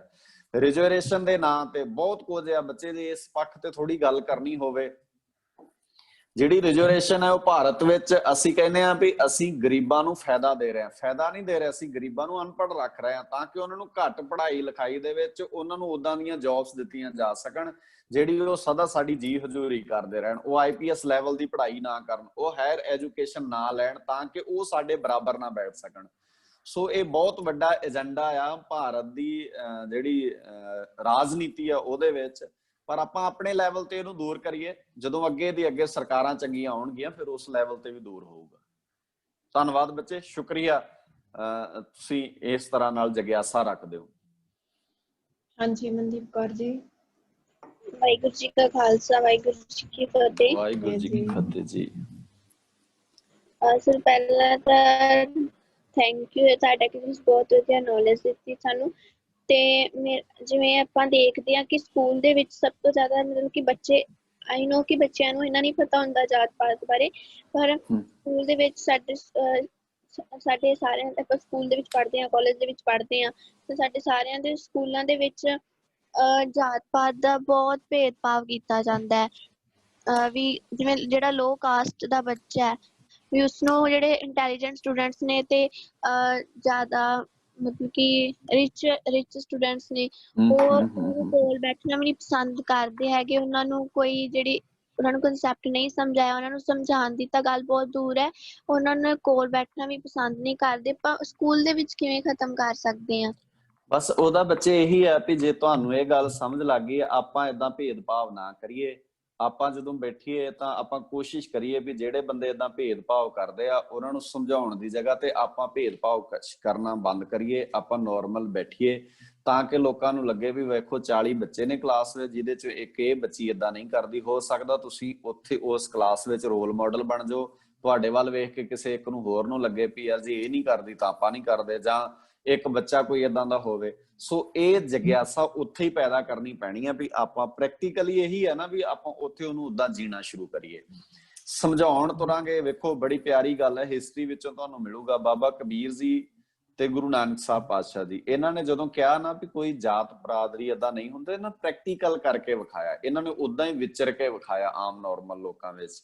ਤੇ ਜਦੋਂ ਇਹਨਾਂ ਦੀ ਵਿਚਰਨ ਸ਼ੈਲੀ ਲੋਕਾਂ ਨੇ ਵੇਖੀ ਤਾਂ ਲੋਕਾਂ ਨੂੰ ਪ੍ਰਭਾਵਿਤ ਹੋਣਾ ਪਿਆ ਇਹਨਾਂ ਸਾਰੀਆਂ ਚੀਜ਼ਾਂ ਤੋਂ। ਸੋ ਕੋਈ ਸ਼ੱਕ ਨਹੀਂ ਵੀ ਇਹ ਬਹੁਤ ਵੱਡੇ ਪੱਧਰ ਤੇ ਆ।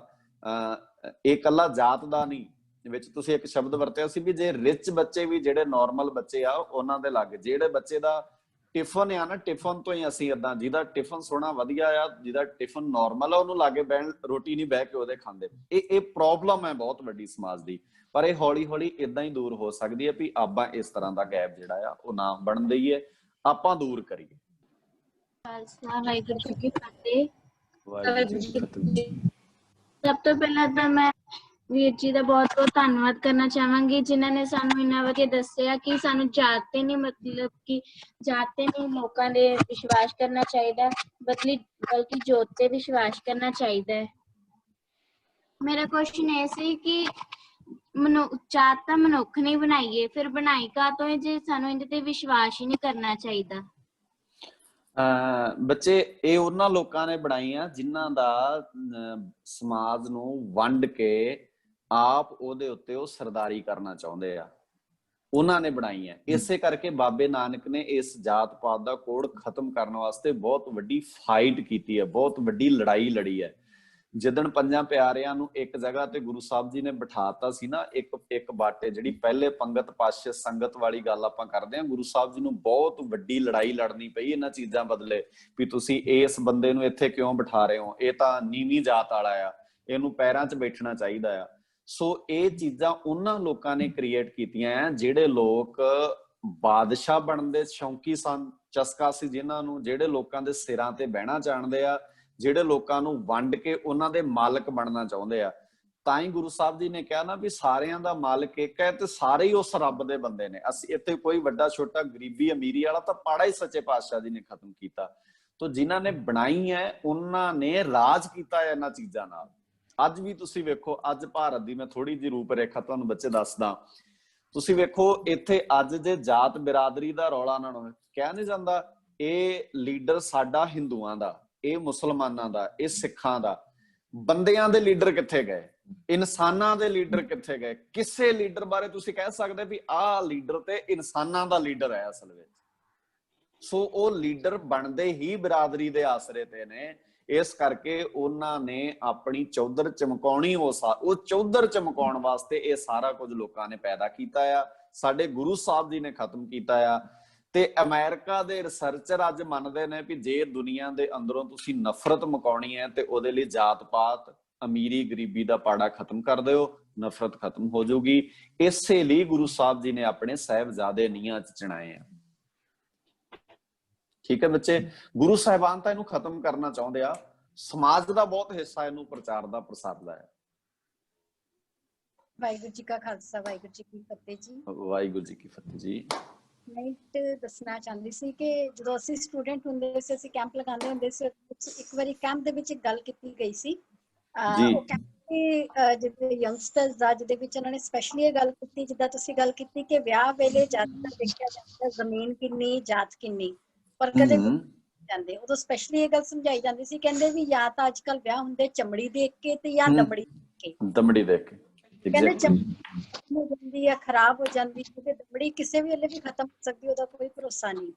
ਸੋ ਇਸ ਜੀ। ਕਰਕੇ ਆਪਾਂ ਚਮੜੀ ਤੇ ਦਮੜੀ ਤੋਂ ਦੂਰ ਹੋ ਕੇ, ਚਮੜੀ ਇਹਦੇ ਵਿੱਚ ਜਾਤ ਵੀ ਆ ਗਈ, ਇਹਦੇ ਵਿੱਚ ਰੂਪ ਰੰਗ ਵੀ ਆ ਗਿਆ, ਜੀ ਜੀ ਨੂੰ ਦੇਖ ਕੇ ਜੇ ਆਨੰਦ ਕਾਰਜ ਕੀਤੇ ਜਾਣ ਤੇ ਉਹ ਸਦਾ ਲਈ ਵਧੀਆ ਰਹਿੰਦੇ ਨੇ। ਜੀ ਜੀ ਜੀ ਜੀ ਹਾਂਜੀ ਵਾਹਿਗੁਰੂ ਜੀ ਕੀ ਫਤਿਹ। ਵਾਹਿਗੁਰੂ ਜੀ ਕੀ ਫਤਿਹ ਜੀ। ਸਰ ਰਹਾ ਦਾ ਮੀਨਿੰਗ ਕੀ ਹੁੰਦਾ? ਰਹਾਉ ਦਾ ਮੀਨਿੰਗ ਬੱਚੇ ਹੁੰਦਾ ਰੁਕਣਾ, ਠਹਿਰਨਾ, ਸਟਾਪ। ਜਿਵੇਂ ਆਪਾਂ ਕਹਿੰਦੇ ਸਟਾਪ ਸਾਈਨ ਨਹੀਂ ਹੁੰਦਾ, ਰੁਕਣਾ। ਤੇ ਹਰ ਸ਼ਬਦ ਵਿੱਚ ਰਹਾਉ ਵਾਲਾ ਬੰਦ ਹੁੰਦਾ ਵਾ, ਜਿਹਦਾ ਅਰਥ ਹੁੰਦਾ ਆ ਵੀ ਇਹਨੂੰ ਪਹਿਲਾਂ ਧਿਆਨ ਨਾਲ ਸਮਝੋ, ਫਿਰ ਤੁਹਾਨੂੰ ਬਾਕੀ ਸਾਰਾ ਸ਼ਬਦ ਸਮਝ ਵਿੱਚ ਆਊਗਾ। ਰਹਾਉ ਮਤਲਬ ਠਹਿਰਨਾ, ਰੁਕਣਾ।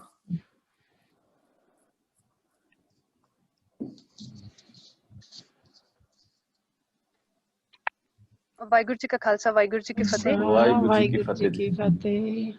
ਪਹਿਲਾਂ ਤਾਂ ਵੀਰ ਜੀ ਦਾ ਬਹੁਤ-ਬਹੁਤ ਧੰਨਵਾਦ, ਉਹਨਾਂ ਨੇ ਸਾਨੂੰ ਜਾਤ ਪਾਤ ਦੇ ਬਾਰੇ ਦੱਸਿਆ ਹਨਾ, ਵੀ ਜਾਤ ਪਾਤ ਦਾ ਵਿਤਕਰਾ ਨਹੀਂ ਕਰਨਾ ਚਾਹੀਦਾ। ਜਿਵੇਂ ਵੀਰ ਜੀ ਨੇ ਦੱਸਿਆ ਸੀ ਵੀ ਆਪਾਂ ਗੁਣਾਂ ਨੂੰ ਪ੍ਰਮੋਟ ਕਰੀਏ। ਮੈਂ 1 ਮਿੰਟ ਦੀ ਇੱਕ ਸਾਖੀ ਸ਼ੇਅਰ ਕਰ ਰਹੀ ਹਾਂ। ਇੱਕ ਵਾਰ ਇੱਕ ਰਾਜਾ ਸੀ, ਉਹ ਮਤਲਬ ਸਾਰਿਆਂ ਨੂੰ ਕੁਝ ਵੰਡ ਰਿਹਾ ਸੀਗਾ, ਤੇ ਮਤਲਬ ਲੋਕ ਉੱਥੇ ਲਾਈਨਾਂ 'ਚ ਲੱਗੇ ਹੋਏ ਸੀ, ਤੇ ਇੱਕ ਫਕੀਰ ਆਇਆ। ਮਤਲਬ ਉਹ ਜਦੋਂ ਉਹਦੀ ਵਾਰੀ ਆਉਂਦੀ, ਉਹ ਵਾਰੀ ਆਪਣੀ ਸ਼ਿਫਟ ਕਰਕੇ ਆਪ ਪਿੱਛੇ ਲੱਗ ਜਾਂਦਾ ਤੇ ਮਤਲਬ ਦੂਸਰੇ ਨੂੰ ਅੱਗੇ ਕਰ ਦਿੰਦਾ। ਉਹ ਕਾਫੀ ਟਾਈਮ ਐਵੇਂ ਕਰੀ ਜਾਂਦਾ, ਤੇ ਰਾਜਾ ਉਹਨੂੰ ਪੁੱਛਦਾ ਵੀ ਤੂੰ ਐਵੇਂ ਕਿਉਂ ਕਰ ਰਿਹਾ?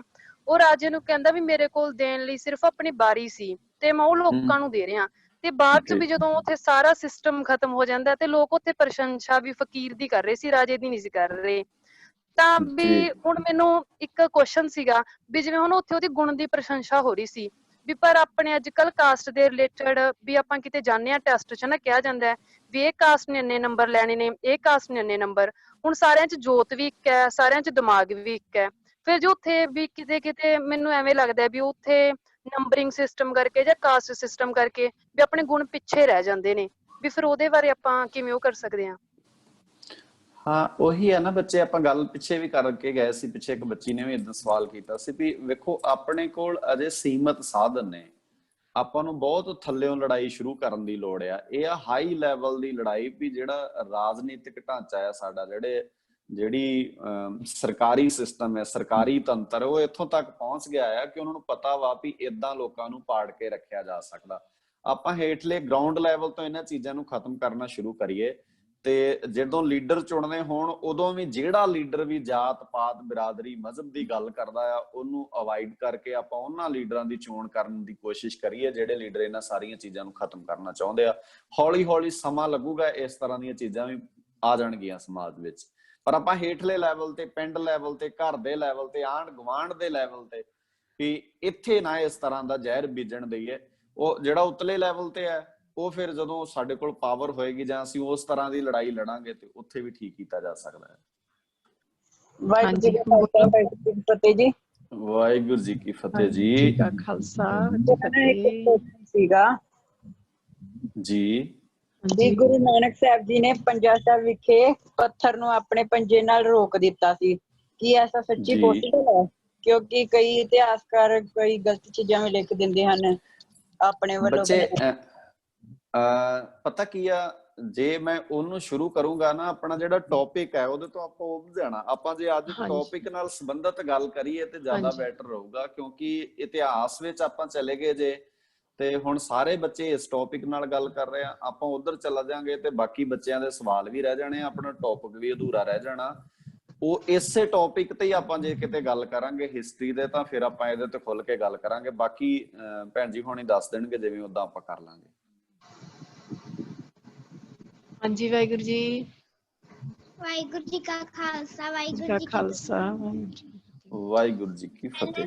ਵੀਰ ਜੀ ਦਾ ਬਹੁਤ ਬਹੁਤ ਧੰਨਵਾਦ, ਜਿਨ੍ਹਾਂ ਨੇ ਸਾਨੂੰ ਇੰਨੀ ਵਧੀਆ ਨੌਲੇਜ ਦਿੱਤੀ। ਵੀਰ ਜੀ ਨੇ ਇੱਕ ਸ਼ਬਦ ਬੋਲਿਆ ਸੀ, ਇਖਲਾਕ। ਇਸ ਦਾ ਮਤਲਬ ਕੀ ਹੁੰਦਾ ਜੀ? ਇਹਦਾ ਮਤਲਬ ਹੁੰਦਾ ਬੱਚੇ ਜੀਵਨ ਜਾਂਚ ਤੁਹਾਡੀ। ਤੁਸੀਂ ਜੀਵਨ ਜਾਂਚ ਕਿਹੋ ਜਿਹੀ ਆ, ਤੁਹਾਡੀ ਜੀਵਨ ਸ਼ੈਲੀ ਕਿੱਦਾਂ ਦੀ ਆ ਤੁਹਾਡੀ। ਜਿਵੇਂ ਘਰ 'ਚ ਕਈ ਸਾਨੂੰ ਕਹਿੰਦੀ ਸਾਡਾ ਇਖਲਾਕ ਬਣ ਜਾਂਦਾ ਏਦਾਂ ਦਾ ਵੀ ਅਗਲੇ ਕਹਿੰਦੇ ਬੱਚਾ ਬਹੁਤ ਸੱਚਾ ਆ, ਤੇ ਕਈਆਂ ਵਾਰ ਇਖਲਾਕ ਬਣ ਜਾਂਦਾ ਵੀ ਇਹ ਹਮੇਸ਼ਾ ਝੂਠ ਹੀ ਬੋਲਦਾ ਹੈ। ਜੀਵਨ ਜਾਂਚ ਨੂੰ ਇਖਲਾਕ ਕਹਿੰਦੇ ਆ, ਉਰਦੂ ਦਾ ਸ਼ਬਦ ਆ ਇਹ।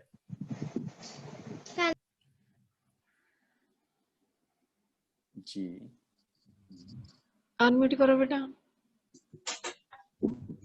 ਹਾਂਜੀ ਬੋਲੋ। ਵਾਹਿਗੁਰੂ ਜੀ ਕਾ ਖਾਲਸਾ, ਵਾਹਿਗੁਰੂ ਜੀ ਕੀ ਫਤਿਹ। ਮੈਂ ਪੁੱਛਣਾ ਚਾਹੁੰਦੀ ਸੀ ਕਿ ਮੂਹਰੇ ਦਾ ਅਰਥ ਕੀ ਹੈ? ਅੱਗੇ ਬੱਚੇ ਅੱਗੇ ਆਦਾ ਜੀ ਮੋਹਰੇ ਮੂਰੇ ਅੱਗੇ ਮੋਹਰੇ ਨੇ ਸ਼ਾਇਦ ਇਹ ਮੋਹਰੇ ਦੀ ਗੱਲ ਕਰ ਰਹੀ ਹੈ ਜੀ। ਅੱਛਾ ਓਕੇ ਓਕੇ ਮੋਹਰੇ ਸ਼ਬਦ ਵਿੱਚ ਆਇਆ ਸੀ ਜਿਹੜਾ ਮੋਹਰੇ ਦੀ ਗੱਲ ਕਰ ਰਹੀ ਹੈ। ਹਾਂਜੀ ਸ਼ਾਇਦ ਉਹਦਾ ਅਰਥ ਜ਼ਹਿਰ ਹੈ ਬੱਚੇ, ਜ਼ਹਿਰ। ਮੋਹਰਾ ਸ਼ਬਦ ਹੈਗਾ ਮੋਹਰਾ, ਮੋਹਰੇ ਦਾ ਅਰਥ ਹੈ ਜ਼ਹਿਰ।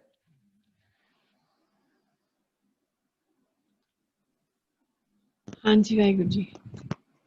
ਵਾਹਿਗੁਰੂ ਪ੍ਰਦੀਪ ਕੌਰ ਜੀ। ਵਾਹਿਗੁਰੂ ਜੀ ਕਾ ਖਾਲਸਾ, ਵਾਹਿਗੁਰੂ ਜੀ ਕੀ ਫਤਿਹ। ਵਾਹਿਗੁਰੂ ਜੀ ਕੀ ਫਤਿਹ ਜੀ। ਮੈਮ ਮੇਰਾ ਕੁਐਸਚਨ ਇਹ ਸੀਗਾ ਕਿ ਜਿਹੜੀ ਜਾਤ ਬਣਾਈ ਕਿਸਨੇ ਆ ਜੀ? ਬੰਦਿਆਂ ਨੇ ਬੱਚੇ, ਬੰਦਿਆਂ ਨੇ। ਸੋ ਬੰਦਿਆਂ ਦੀ ਚੀਜ਼ ਨੂੰ ਮਾਨਤਾ ਨਹੀਂ ਦਿੱਤੀ ਜਾ ਸਕਦੀ। ਪ੍ਰਮਾਤਮਾ ਅਕਾਲ ਪੁਰਖ ਵਾਹਿਗੁਰੂ ਨੇ ਕੋਈ ਜਾਤ ਨਹੀਂ ਬਣਾਈ। ਮੁਸਲਮਾਨ, ਹਿੰਦੂ, ਸਿੱਖ, ਜੈਨੀ, ਬੋਧੀ, ਜੱਟ, ਰਾਮਗੜੀਆ ਸਾਰਿਆਂ ਦੇ ਅੰਦਰ ਲਾਲ ਰੰਗ ਦਾ ਹੀ ਖੂਨ ਹੈ। ਸਾਰਿਆਂ ਦੇ ਅੰਦਰ ਪਸੀਨਾ ਪਾਣੀ ਦਾ ਹੀ ਆਉਂਦਾ ਆ। ਸਾਰੇ ਇੱਕੋ ਜਿਹੇ ਨੇ, ਇੱਕੋ ਜਿਹੀ ਚਮੜੀ ਹੈ। ਤੇ ਇਸ ਕਰਕੇ ਇਹ ਬੰਦਿਆਂ ਦੀਆਂ ਬਣਾਈਆਂ ਚੀਜ਼ਾਂ ਨੇ ਤੇ ਬੰਦਿਆਂ ਦੀਆਂ ਬਣਾਈਆਂ ਚੀਜ਼ਾਂ ਨੂੰ ਅਸੀਂ ਆਪਣੇ ਤੇ ਹੈਵੀ ਨਹੀਂ ਹੋਣ ਦੇਣਾ। ਸਾਡੇ ਤੇ ਹੈਵੀ ਹੋਣੀ ਚਾਹੀਦੀ ਹੈ ਉਸ ਅਕਾਲ ਪੁਰਖ ਵਾਹਿਗੁਰੂ ਦੇ ਗੁਣ। ਹਾਂਜੀ ਵਾਹਿਗੁਰੂ ਜੀ। ਮੈਂ ਵਾਹਿਗੁਰੂ ਜੀ ਕਾ ਖਾਲਸਾ, ਵਾਹਿਗੁਰੂ ਜੀ ਕੀ ਫਤਿਹ। ਵਾਹਿਗੁਰੂ ਜੀ ਕੀ ਫਤਿਹ ਜੀ। ਮੈਮ ਮੇਰੇ 2 ਕੁਐਸਚਨ ਸੀਗੇ ਜੀ ਸਰ ਤੱਕ। ਹਾਂਜੀ ਹਾਂਜੀ ਜੀ ਮੈਮ ਇੱਕ ਤਾਂ ਜੀ ਜਿਹੜੀਆਂ ਜਾਤ ਪਾਤ ਹੈ ਇਹ ਕਿਉਂ ਬਣਾਈ ਗਈ, ਤੇ ਇੱਕ ਮੈਮ ਜਿਹੜੇ ਆਪਾਂ ਵੇਖਦੇ ਆ ਨਾ ਵੀ ਲਗਾਤਾਰ ਕਿਤੇ ਵੇਖਦੇ ਹੈਗੇ ਵੀ ਗੁਰਦੁਆਰੇ ਬਹੁਤ ਸਾਰੇ ਬਣੇ ਹੁੰਦੇ ਇੱਕ ਪਿੰਡ ਵਿੱਚ, ਕਈ ਵਿੱਚ 3 ਹੁੰਦੇ, ਕਈ ਵਿੱਚ 4 ਹੁੰਦੇ, ਇਹ ਕਿਉਂ ਬਣਾਏ ਗਏ ਹੁੰਦੇ ਆ ਜੀ? ਉਹੀ ਹੈ ਨਾ ਬੱਚੇ, ਵੇਖੋ ਜਾਤ ਬਣਾਉਣ ਦਾ ਅਰਥ ਆ ਵੀ ਤੁਸੀਂ ਇੱਕ ਪਿੰਡ ਨੂੰ ਗਰੁੱਪਾਂ ਵਿੱਚ ਵੰਡਣਾ ਚਾਹੁੰਦੇ ਆ।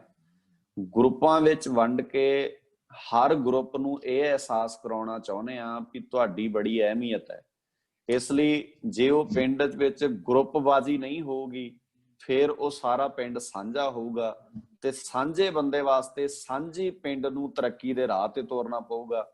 ਤੋ ਪਿੰਡ ਲੈਵਲ ਤੇ ਹੋਵੇ, ਭਾਵੇਂ ਉਹ ਸਟੇਟ ਲੈਵਲ ਤੇ ਹੋਵੇ, ਭਾਵੇਂ ਉਹ ਕੰਟਰੀ ਲੈਵਲ ਤੇ ਹੋਵੇ, ਭਾਵੇਂ ਉਹ ਵਰਲਡ ਲੈਵਲ ਤੇ ਹੋਵੇ, ਗਰੁੱਪਇਜ਼ਮ ਬਣਾਇਆ ਹੀ ਉਦੋਂ ਜਾਂਦਾ ਆ ਜਦੋਂ ਲੋਕਾਂ ਨੂੰ ਪਾੜਨਾ ਹੁੰਦਾ ਆ। ਪਾੜੋ ਤੇ ਰਾਜ ਕਰੋ, ਡਿਵਾਈਡ ਐਂਡ ਰੂਲ ਦੀ ਗੱਲ ਜਦੋਂ ਅਸੀਂ ਕਰਦੇ ਆ।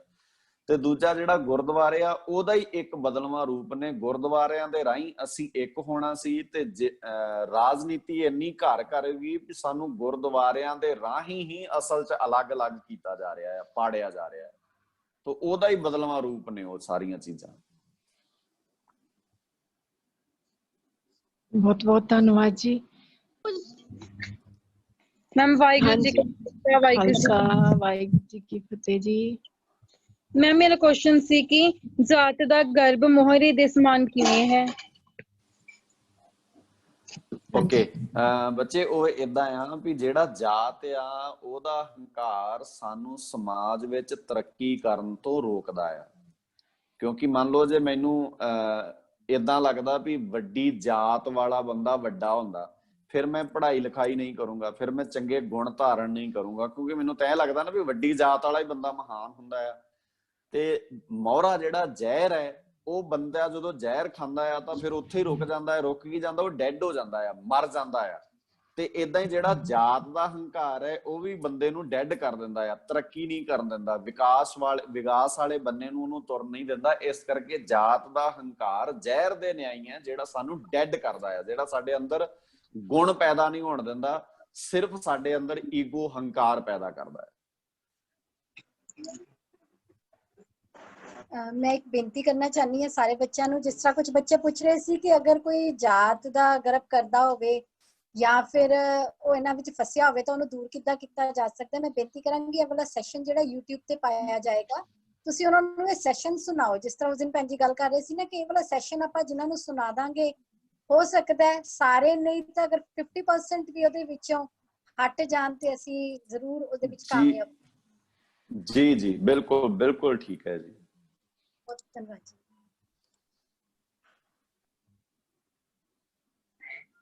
ਵਾਹਿਗੁਰੂ ਜੀ ਕਾ ਖਾਲਸਾ, ਵਾਹਿਗੁਰੂ ਜੀ ਕੀ ਫਤਿਹ ਜੀ।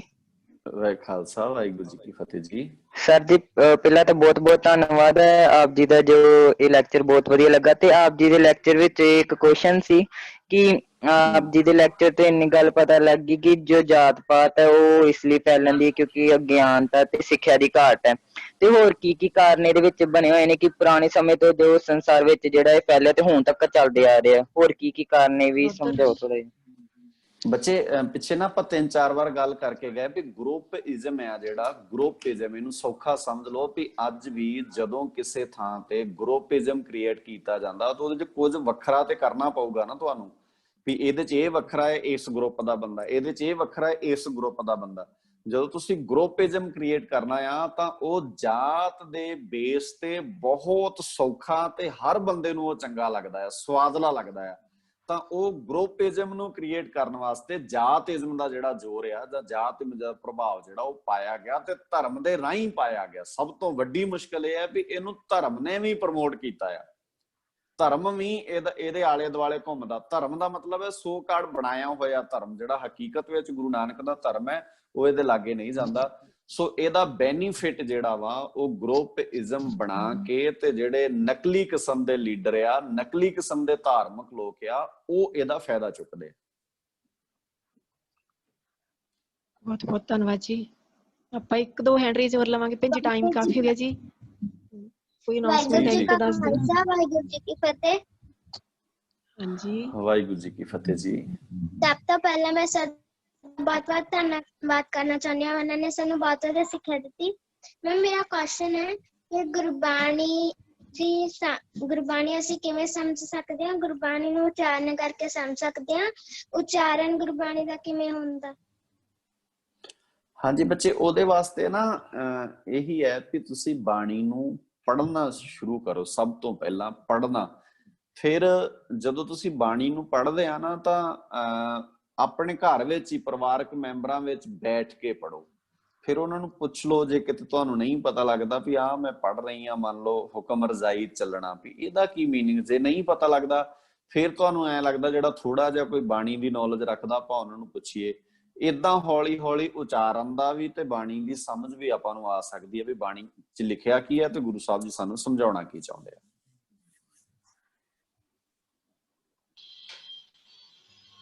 ਹਾਂਜੀ ਵਾਹਿਗੁਰੂ ਜੀ। सर जी वाहिगुरु जी का खालसा वाहिगुरु जी की फतेह जी। ਖਾਲਸਾ ਵਾਹਿਗੁਰੂ ਜੀ ਕੀ ਫਤਿਹ ਜੀ। सर जी पहला तो मैं ਤੁਹਾਡਾ बहुत ਧੰਨਵਾਦ ਕਰਦੀ ਹਾਂ, ਤੁਸੀਂ ਇੰਨਾ ਵਧੀਆ ਸਮਝਾਇਆ। ਮੇਰਾ ਕੁਐਸਚਨ ਇਹ ਸੀ, ਮੈਂ ਪੜ੍ਹਿਆ ਸੀ ਕਿ ਜਿਹੜਾ ਦੇਸ਼ ਦਾ ਰਾਸ਼ਟਰਪਤੀ ਹੁੰਦਾ ਉਹ ਸਾਰੇ ਧਰਮਾਂ ਨੂੰ ਸਮਾਨ ਮੰਨਦਾ, ਪਰ ਅੱਜ ਕੱਲ ਵਿਤਕਰਾ ਕਾਹਤੋਂ ਕੀਤਾ ਜਾਂਦਾ ਜੀ? ਬਸ ਉਹੀ ਗੱਲ ਆ ਨਾ ਜੀ, ਅੱਜ ਤੇ ਰਾਸ਼ਟਰਪਤੀ ਨਾਲ ਹੀ ਵਿਤਕਰਾ ਹੁੰਦਾ ਬੱਚੇ। ਰਾਸ਼ਟਰਪਤੀ ਨੇ ਸਾਰਿਆਂ ਨੂੰ ਕੀ ਮੰਨਣਾ? ਤੁਹਾਨੂੰ ਪਤਾ ਨਹੀਂ ਜਿਹੜਾ ਅੱਜ ਦਾ ਰਾਸ਼ਟਰਪਤੀ ਹੈ ਉਹ ਪਿਛਲੇ ਦਿਨੇ ਕਿਸੇ ਮੰਦਿਰ 'ਚ ਗਿਆ ਤੇ ਉਹਨੂੰ ਮੱਥਾ ਨਹੀਂ ਟੇਕਣ ਦਿੱਤਾ, ਉੱਥੇ ਮੰਦਿਰ 'ਚ ਨਹੀਂ ਵੜਨ ਦਿੱਤਾ। ਹੁਣ ਜਦੋਂ ਰਾਸ਼ਟਰਪਤੀ ਨਾਲ ਵਿਤਕਰਾ ਹੋ ਰਿਹਾ ਤੇ ਰਾਸ਼ਟਰਪਤੀ ਵਿਚਾਰਾ ਕਿਸੇ ਨਾਲ ਕੀ ਕਰੇਗਾ? ਸੋ ਸਾਡੇ ਦੇਸ਼ ਦਾ ਢਾਂਚਾ ਬਹੁਤ ਜਿਹੜਾ ਇਸ ਪੱਖੋਂ ਕਮਜ਼ੋਰ ਆ। ਉੱਥੇ ਬਾਣੀ ਦੀ ਜਾਂ ਗੁਰਬਾਣੀ ਦੀ ਸਮਝ ਨਾ ਹੋਣ ਕਰਕੇ ਸਾਰਾ ਕੁਝ ਵਾਪਰਦਾ।